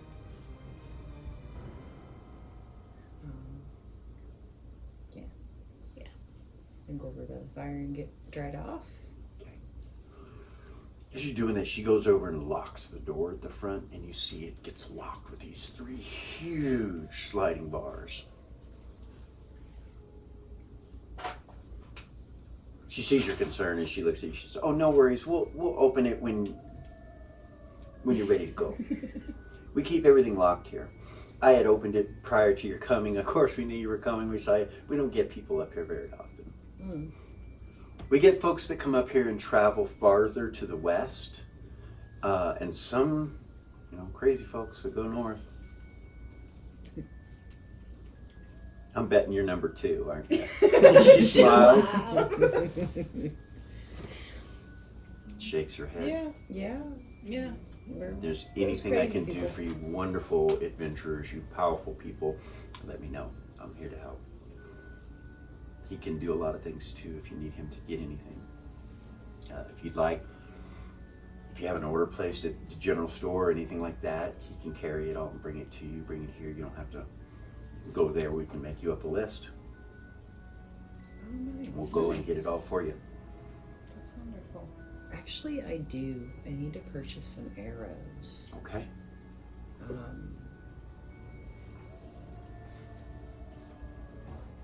Mastercraft at a minimum.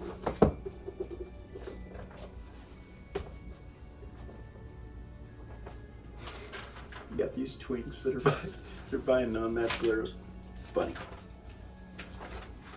But yeah. Yeah, she forgot. Yeah. I even said something when we were still in Beacon. I even told you, don't you need to get arrows? You were like, no, I'm good. Well, I do still have 12, but Yeah. She tells you that she believes the masterwork price for arrows is 120 gold each. oh my goodness. She says you could get plus one arrow for 1,200 gold Oh at goodness. the general store. I don't have that much money. Vay looks over at you. Goodness. You tell us things are more expensive here. Yeah, I didn't realize. it's okay. I have more than a bow. I'm okay.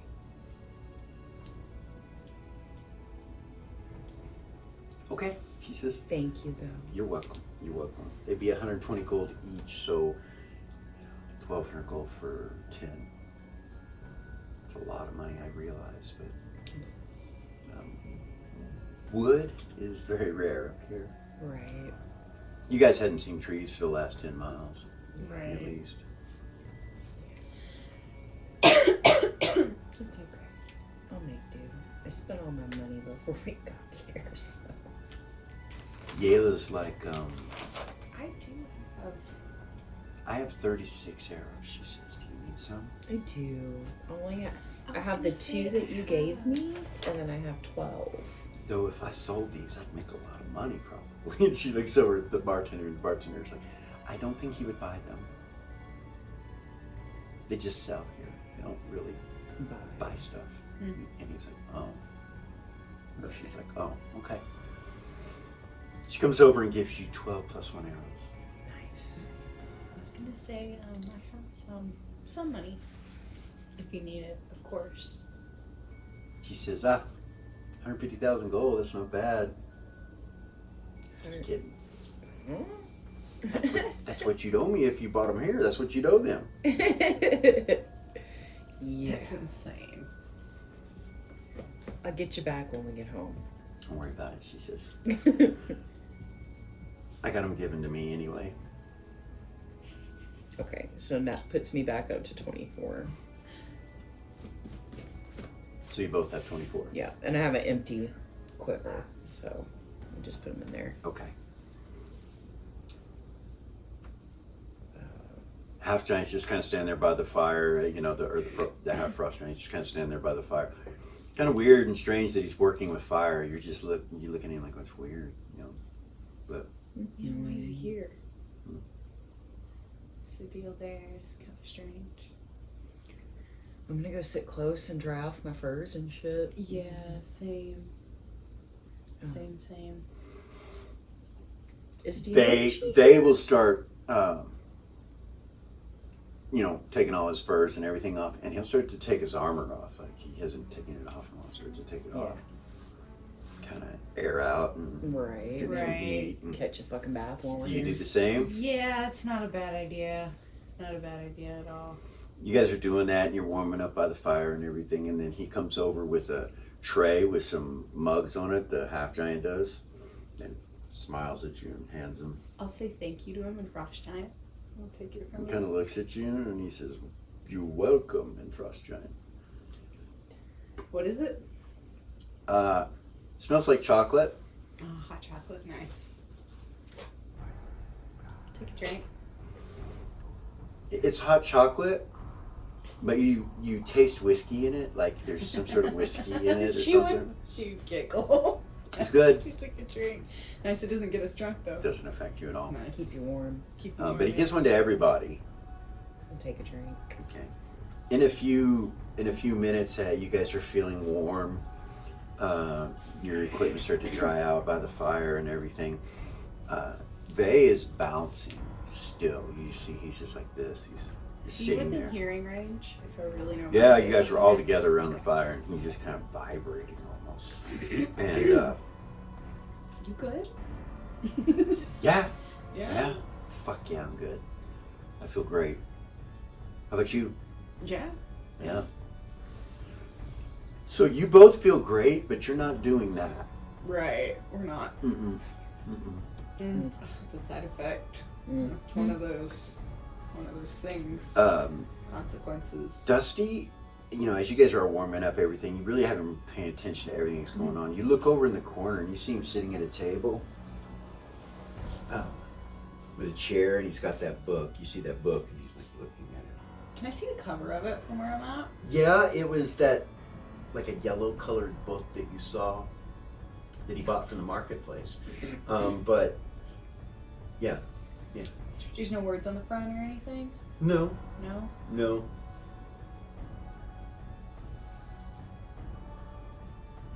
I don't want You want to walk over there, or kind of try to see what's in the book somehow, or see from the side, see if there's anything? Is that what you're trying to do? No. No. Okay. I'm curious, I just don't want to make it weird. Spark up conversation. I don't know. Yeah. I'm a DM. Never mind. Shut up. Right? No. I'll get up, I'll go over there and be like, what you reading?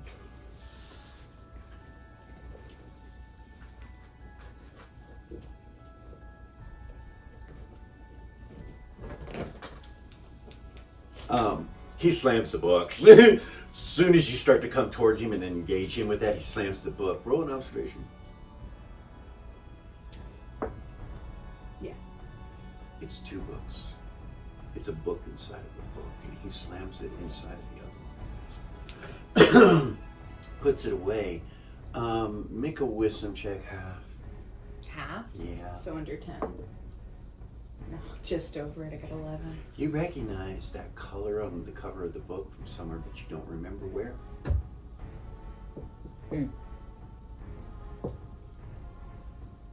He's like, and you ask him that question, he shuts it, he goes, just some spells that we got, you know, when we were down in the underground, and I bought the book down there. You see Remy kind of look at him funny when he says that.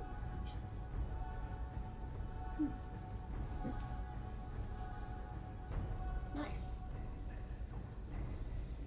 Remy's like, it's a good book. Kind of looks at Remy weird. He goes, yeah, I guess. He goes, but I think you misunderstand. It's not the kind you read. Like, it's not a story. It's like a You spell see book. Vay kind of narrow his eyes and look at him. What'd you say? He goes, yeah, it's good. He says, he's like, why are you lying? There it is. Dusty's like, he shrugs his shoulders like that and pulls it back out. Yeah. What you doing? I got this off the table, and he pulls it out and sits it on the table in front of him. Closes the other and puts it up. Got this on the table in that place that we went to in the Elven section. That book that you picked up. Yeah. What is it? You look at it, it's like a dark purple color. And the front of it has a rune that means dragon. You see it? He's like, oh, I'm trying to read it. I'll let you know. Vay kind of looks at you and he goes, looks back at the fire.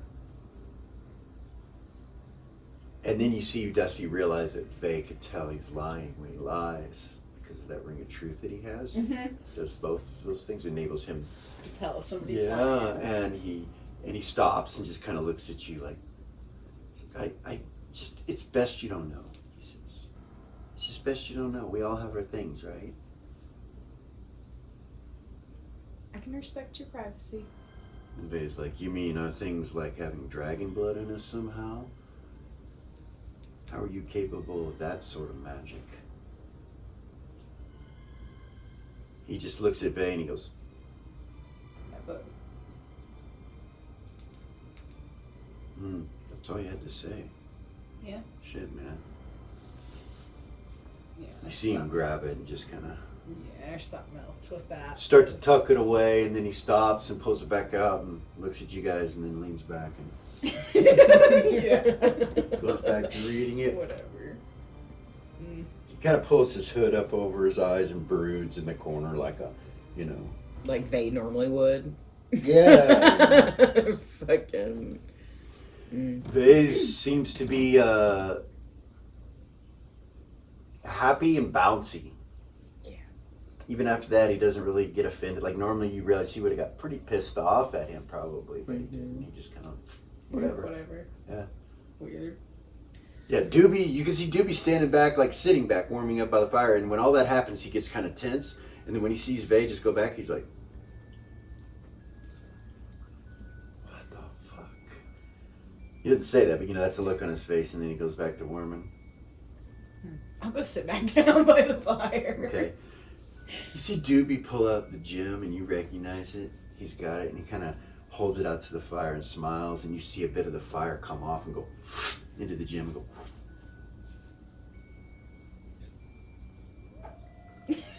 And he holds it and you can tell it's warm in there. Oh, nice. That's cool. He's like, wow. Wow. Mm. It's getting hot. He goes like that and it goes back to the fire.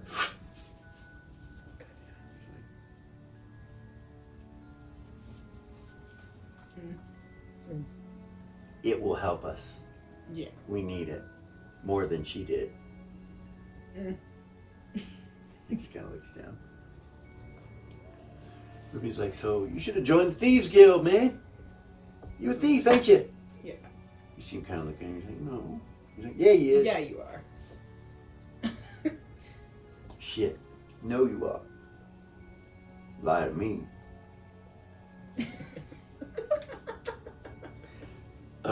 So the night goes on. The waitress finally comes over to you, and the half giant's just been sitting at the bar over there doing his thing with his hammer and drinking. He's just kind of watching you guys, smiling. He doesn't seem to be aggressive at all. He's like smiles at you guys a couple times. And big teeth, he's. And she comes over to you guys. She goes, so, I know you don't have to tell me why you're here or anything, but please tell me something, some sort of something. I mean, we're cooped up here,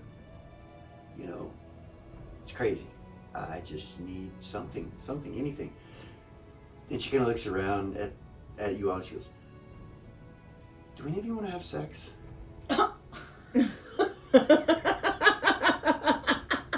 You see Vago. He starts laughing really loud. Doobie's like this, and Remy's like. Remy kind of does that, and she seems to be serious. She looks at Vay, and then she goes, "No, I'm serious. I will have sex with you right now." And she looks at Vay. She goes, "You're the prettiest one here." And Vay's like, no offense, but yeah. You'd probably break me. And he smiles at her and she's like, yeah, I probably would. She looks down at him. God! That poor woman's been isolated for who knows how long. I can only hope if any of you change your mind, let me know. If two of you change your mind, you can both come.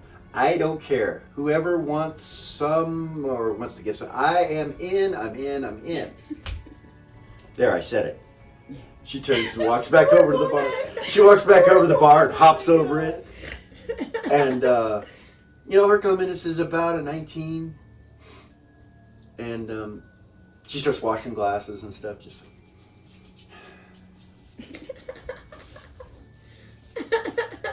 oh, you guys need some food. That's right. Oh, fuck, food. Yes, I'll be back. She turns and goes running through the kitchen. Her jaw's still Vay's just warming his hands like this. He doesn't seem to be reacting to it at all. Remy, you see him kind of like... he kind of wanders over to the bar at that point next to the half giant. He's like, so what's your name, man? He just kind of looks at him. He's like, no, that's a strange name. No. That was your name. He's like, no. You don't have a name? Hey, you say that in half giant? Frost giant? He goes, yes, I have a name. What's your name? Zaw. I do not speak common, he says to you in Frost giant. He I doesn't. speak Elven, no. But you're like, what? Oh, she's Elven. She's Elven. Yeah. Yeah. He doesn't speak common. Hmm. He speaks Frost Giant and Elven. Oh, what's his name? Fuck Zal? it, forget about it. I want to talk to him anyway. Zal? He walks up to the bar and just kind of sits there and looks She'll at the just door. look at him and shake her head. He looks at you and he goes, he looks at you and then kind of looks at himself and he's like,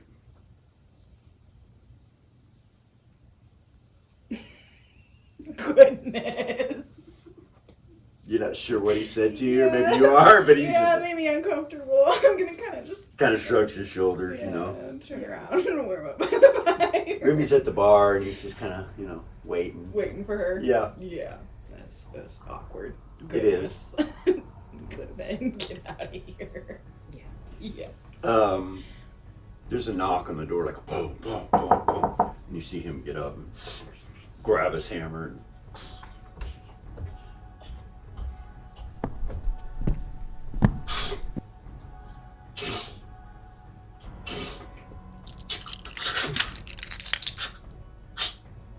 And he opens the door. At this point, you guys realize it's snowing outside because snow and wind and air come whipping in here, and it makes the fire go.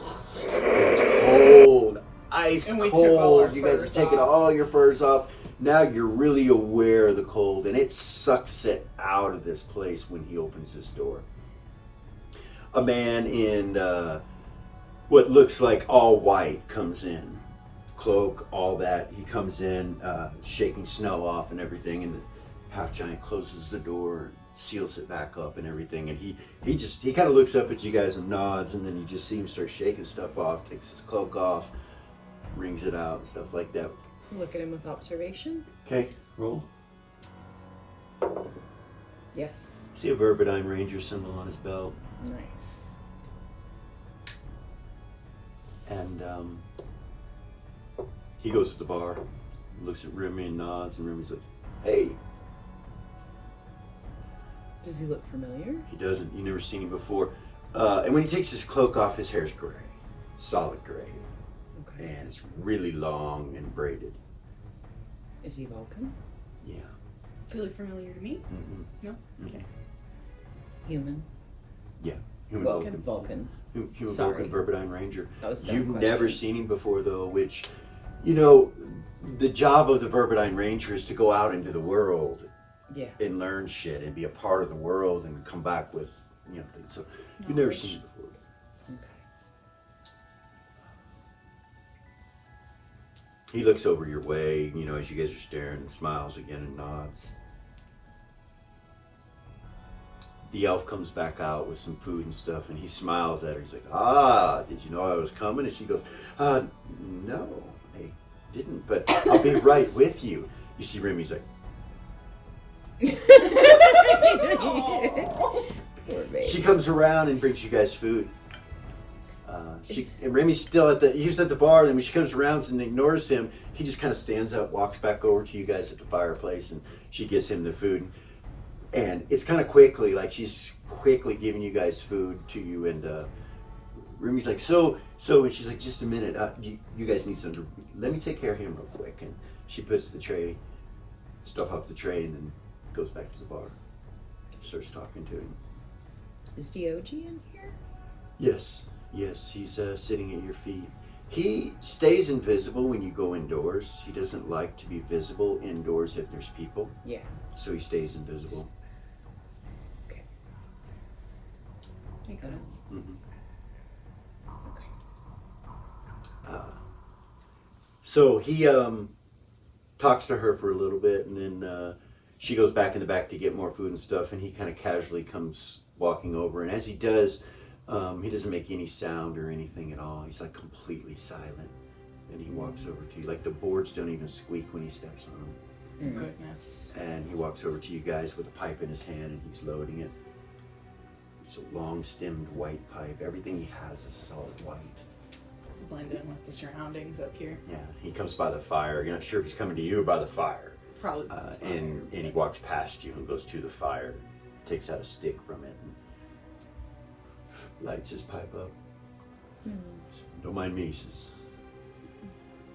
You guys look like you've been here for a little bit, warmed up, got your stuff done and everything, so I hope you don't mind if I just warm up here for a moment. Not at all. Go ahead. He's like, no, right ahead. I'll gather my Yeah, gear and same. start putting Start it gathering on. it up. Yeah.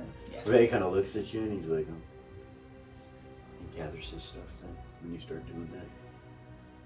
And just clear away for him to, Okay. not be in the way. All right. After a little bit, he just kind of leans up against the fireplace and looks back at you guys with his pipe.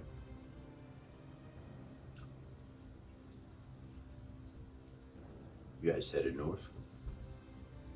Yeah. We are.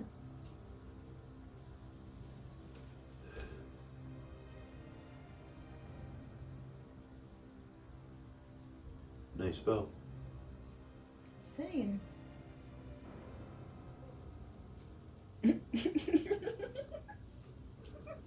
Do you live up here? He kind of looks at his Verbadyne symbol and then looks back at you and goes, oh, not that. The new one. Oh. Thanks. Comes up here. I'm Aspen. Hi, Aspen. I'm Velia. Friend of yours, who's also a friend of mine, asked me to come up here and be your guide. Oh. Oh. Hold on. Sorry, player forgot. What did I write it? Linsel? Ranger Linsel? Yes. Oh. No coup. Yeah, isn't he awesome? He's all right. Yeah. He's all right. Wonderful. So you must be Vay. And he looks over at Vay and Vay's like, yeah. I am. Got me at a disadvantage though. And he goes, yes, I do. He smiles at you. You're the one that wanted to be a vanguard, right? Yeah. Yeah, that was me. Not anymore. He smiles at him.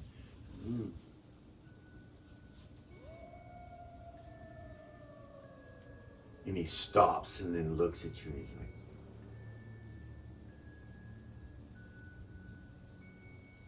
Let's just look back at him. what is your name?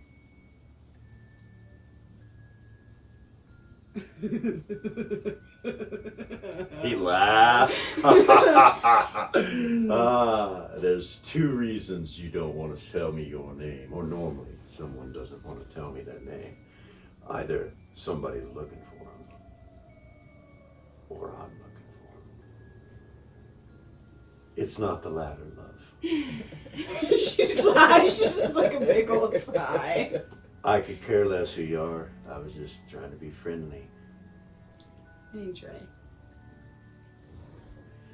I know these two and that little one over there. He looks over at Doobie. Seen him many times. Where have you seen me? Bird, Why have I you never live in seen the Tower of Loyalty, do you not? Father, Jet, I know who you are. Sacrifice. Or Sacrifice, yes, sir. Tower of Sacrifice. That's what he would have said, Yeah. the DM. I know. How come I've never seen you? Because I disappear. I can be standing right in front of you, don't see me. It's technically our job, is it not? To see, but be unseen. So if you haven't seen me, I've done my job well. Been doing this a long time.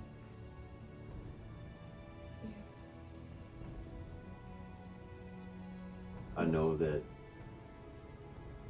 ever since a child you've been wanting to be a ranger. I think it's cute and adorable, and I think you've done it well. The cute and adorable comes from the fact that I see your wonderful father training you and teaching you in those ways. Wished I had a little one myself to do it. No. 20, 30 years ago, I had an accident. Can't have kids. But I got some furry friends, and he smiles at you. Yeah. So, he says you're headed deep into black ice, at least 20 miles. Without me, you will not make it there. He knew this. Strange thing is, it took me a while to find you. Seemed your tracks went back over themselves at least half a dozen times. Start giggling. Yeah. I mean, I found you. Oh yeah. I saw you. I just didn't know where you went because you went in so many directions at once. Or it seems so. Yeah, we had a lot of Indecisiveness. chaos. We had a lot of chaos Well, getting here, and then there were some dark riders and their mounts. And, Dark Riders. yeah, After you. the ones with the red eyes. Yeah, that makes sense. Old Coot says you was the chosen one. That's what he said. I guess we're gonna find out, aren't we? I guess we are. I can take you to the sword. It won't be easy. My first initial reaction is to do it unseen. I agree. That is giant kin area there. You think this fella's big? And he kind of nods back at the half giant. His kin are twice, 2 times his size. They're ruled by a behemoth in the mountains that watches over them. A behemoth? A giant so large he is mistaken for a mountain at times. Has the ability to bring storms unlike anything you've seen. They say his very fingers can shoot lightning 100 miles. He guards them and watches over them. They're ruled, of course, by their quote-unquote king, their frost giant king, who, for the most part, follows the words of his wife, who is a fire giantess. They trapped her a long time ago, but they've had a relationship for some time. What a strange match. Yes. Agreed. Though that king births many strange matches. And he kind of turns and looks over at the half giant, who's watching you guys, but doesn't understand a word you're saying. You can tell he's just like, Just keeping an eye on this. So he's the product of the king, Mm. born with a human. Mm. She didn't live.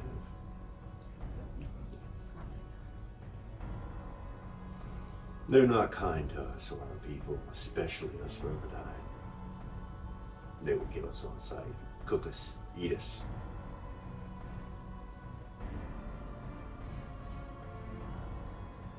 The fire giantess is the one that guards the blade.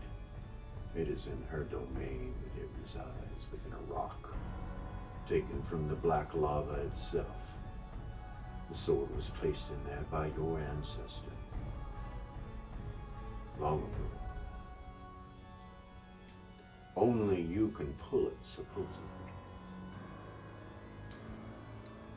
I tend to want to ask you to let me try first, but I probably can't. I can feel The blade. the blade. Maybe you're the one. It's like a pull. Like it's pulling me to it. So if I chopped your head off right now, would you come back? You hear Faye immediately say, yeah, but your head would be missing. He turns and looks back at Faye, his hand's on his sword already. Yeah. Good to know. No offense intended. But they say the chosen one can come back to life. It's true. I hope we don't have to find out. Me too. I Tell will me, do the best to guide you to this place. let's talk more about the sneaking. It's not hard to sneak out here in some ways, because the farther you go another 30 minutes north and there is no day. So everything is night anyway. I do have different clothing for that area.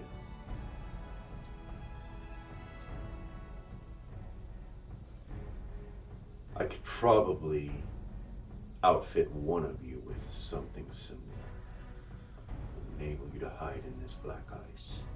It is the opposite of what I wear now. It's black in color because you see, the snow to the north is not white. It's black, and the ice is black. You will eat everything it touches. He looks at your gear and he's like, it seems that he has given you the correct gear, but to know how to use it is the next step. I'm sure he doesn't, or he would have told you. You've got about 24 hours with that equipment before it's all completely destroyed.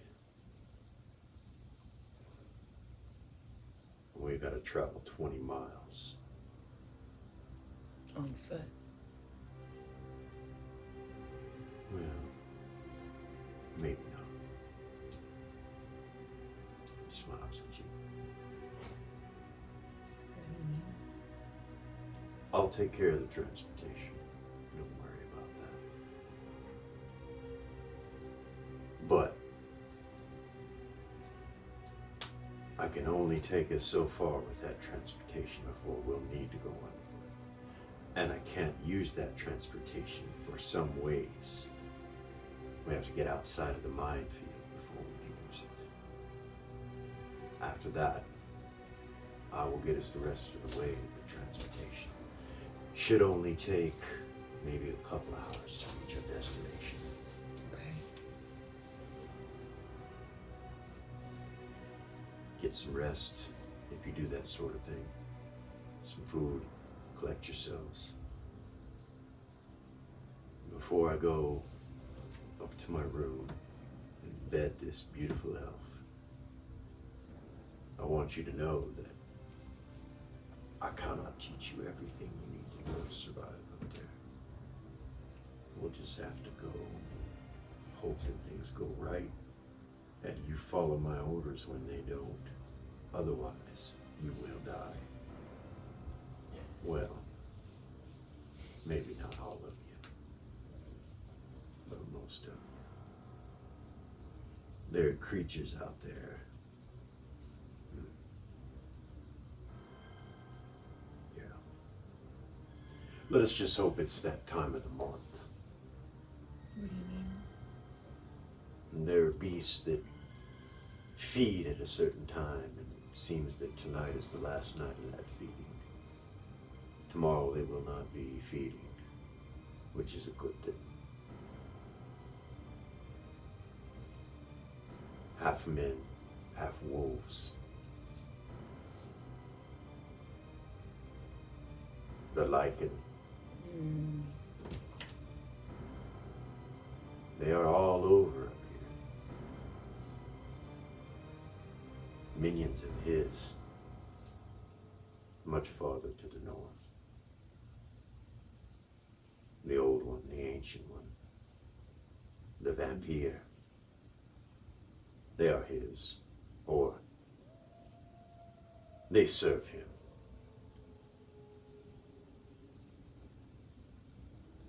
It's not a nice place up here.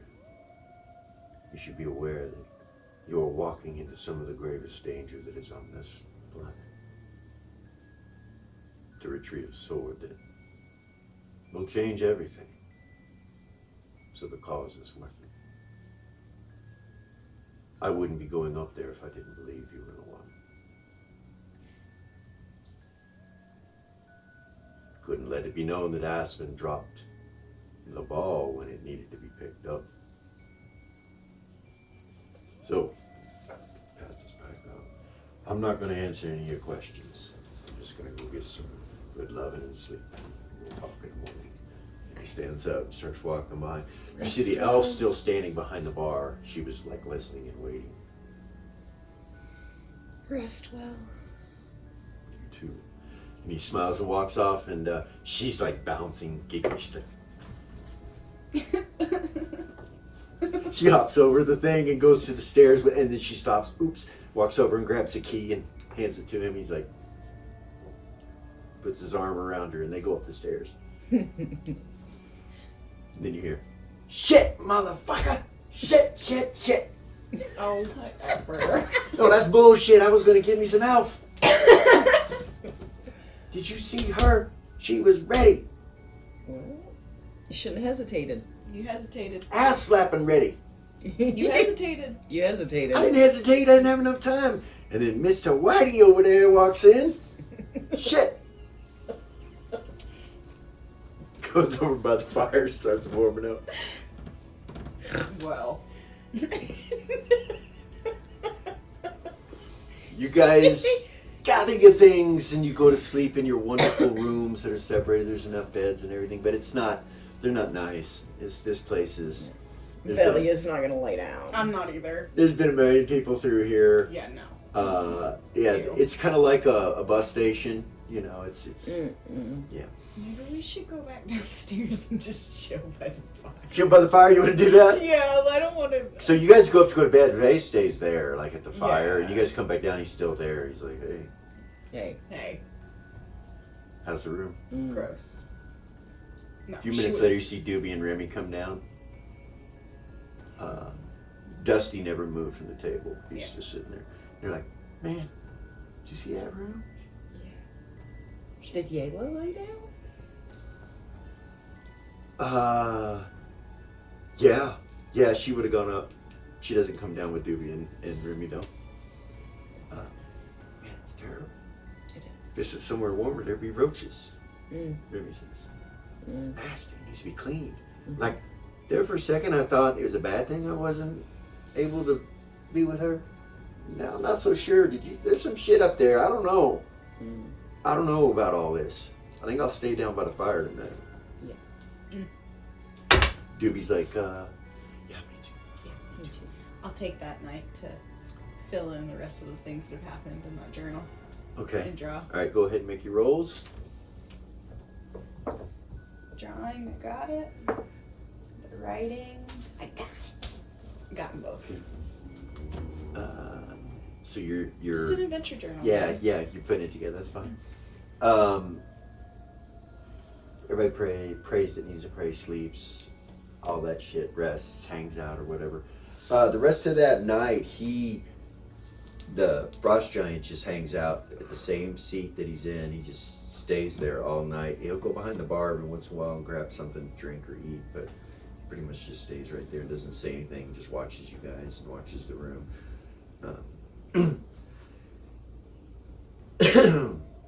And morning comes, and there is a huge storm. You can hear it as you're gathering everything together. Aspen greets you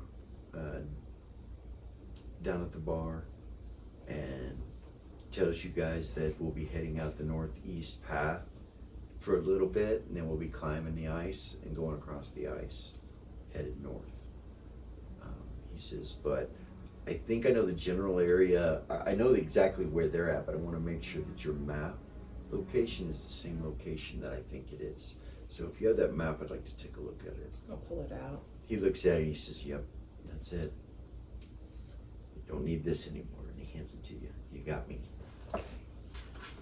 Put it away. You guys get all your gear together. She Mm-hmm. thanks you for staying and makes you breakfast. When nobody's looking, I'm gonna take my breakfast plate and put it next to my feet. Okay. Feed him. Okay. She packs you lunch to go on the road. Oh. And when she does it, she doesn't give it to you. She goes to Ashton. She's like, I made you guys lunch. And she smiles. She puts it in this basket. And he's like, puts it on the bar and starts looking at it and stuff. There's nuts and bread and jerky and trail mixes and chocolates, and there's all kinds of stuff. Like, this probably costs a fortune up here. Right. And he goes through it, starts taking stuff, and asks, "You guys want some? Come get. There's some left." He moves the basket over, and she's just smiling up at him. So you gather some rations. Yeah. You said we don't need to eat, right? I know. I'm just asking. No, No. I'll let the mortals. Yeah, mortals? Take it Yeah. all. I'll let the fucking mortals pick away at the crumbs at the food. So yeah, they do. Doobie and Yayla. Yayla, when she comes down, she doesn't say anything about the room being bad or nothing. She looks perfect like always. And No. something going on there. And you guys get all that together. You get out. When you come out of the inn right there, it's storming. You can only see maybe 10 feet in front of you. It's just... You realize you're going to need your masks. You see him put one on. Yeah. There's this mask on, and his hood's all tightening and everything. He is holding his bow in one hand, and you see what looks like a quiver, but it's strange. It's different than your quiver. When he had his cloak off the night before, it was shaped kind of like it wrapped around his body. I know arrows are straight, but it was shaped like an arrow wouldn't fit in it, but you saw arrows sticking out of it, wrapped around his body. You see with his outfit that he has on, he kind of pulls open this pocket and pulls an arrow out, looks at it, sticks it back in, and kind of shuts it again. You realize he's got some weird quiver. Yeah. And he goes, "This way!" He starts going up north. He goes, "I'm going to show you guys where," well, you can see the only exit up there. Yeah. There are stairs drawn there, and you can see the stairs. So you're going to go past that first little building where the wagons are and everything, and you look over, you see a blacksmith under this huge tent. Well, actually, you wouldn't see him. You just see a fire burning over there, and some smoke and stuff. You see like a shadow. That's it. It's just storming too bad, but he's working, and you can hear kink, kink, kink. You can kind of hear horses, and the horses over in the stables when you first came out were all put up. It's storming that bad. You go turn right here past the wagons and start going towards the stairs, and when you make it to the staircase, you can see the stairs, but it's ice. It's not, you can't, it's like a slope, and it looks difficult to get up. He starts digging his claws of his boots into it, and you see him pull out this pickaxe, and he pickaxes and starts climbing up it. Gets to the top and kind of holds his arm down to help people up. Nice. Gets everybody up. You realize you do have pickaxes inside of your packs, inside your adventure Oh, packs. nice. With Yeah, we ropes should and have that out. carabiners and all that, and, Yeah. silk rope. So you head northeast, and you go northeast for about a quarter mile. And the walls of this place go up around 13, 14 feet.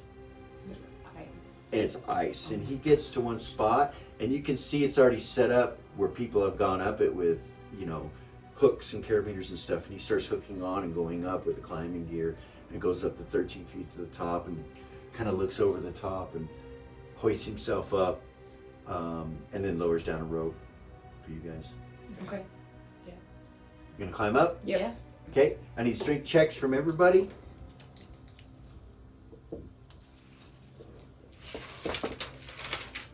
Made my strength check. I got a Okay. really good roll too. Yes.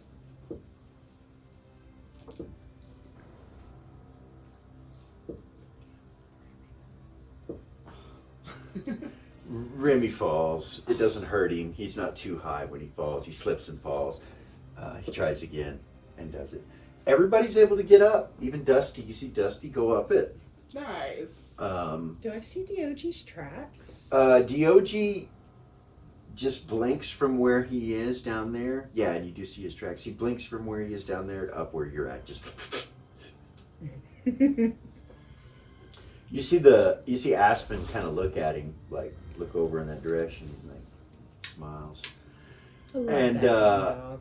He says to you, he kind of walks over to you. He has to scream to talk. He says, "I have a friend close by. We need to make sure the two of them get along." I will try to telepathy him. Okay. Say, can you communicate like this? You say that to the ranger. Yeah, to Aspen. He telepathies back to you. Yeah. Oh, this would be much easier than yelling. Nice. So this whole crew is used to me talking to them, Okay. but none of them can answer. Ah. But they're used to me talking. So I in can their talk head. to them all and they'll not freak out about it. Okay. Yes. Everyone stay close, he says. And I have a friend that's with us. He's a bear. He's not going to hurt anybody. But with your dog and him, we need to make sure they get along. So he goes in just a little bit, a couple feet, and turns around and whistles. And you guys see from across the walkway where you guys were, this big Kodiak come run, or big, sorry, not Kodiak, polar bear come and jump all the way over the top of that and land next to you guys. He's huge. You're like, oh my God. And he seems happy. He like kind of plays and rolls on the ground and comes up to him and rolls up to him, knocks him down, and they kind of wrestle a little bit. And then he gets back up, pats him, and then he doesn't seem to be concerned with your dog. Diogi comes over by you. He like gets right on your heel when all this is happening. I reach down and pet him on the head. He kind of just shows himself for a second, looks up at you with concern, Good boy. and then he Good disappears boy. again. And that is where we're going to stop for this evening, for this session. And we'll be back at it next week. I hope you guys have enjoyed yourselves. We're having a blast with this campaign. And like, subscribe, share, comment down below. Tell us what you think. Hope you all are having a wonderful, wonderful good time with us, because we are, and we're enjoying ourselves a great deal. Thanks again. This has been OGM.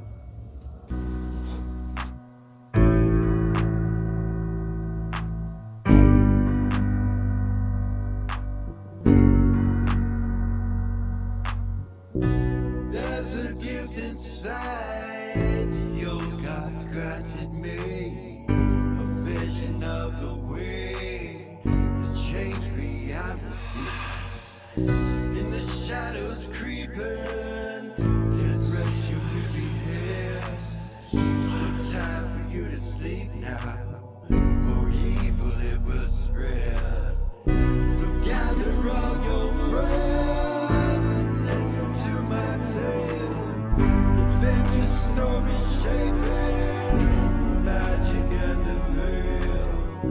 Dragons, devils, demons, and creatures that I fear, and heroes of the known. Just please don't be scared. The heroes are the monsters.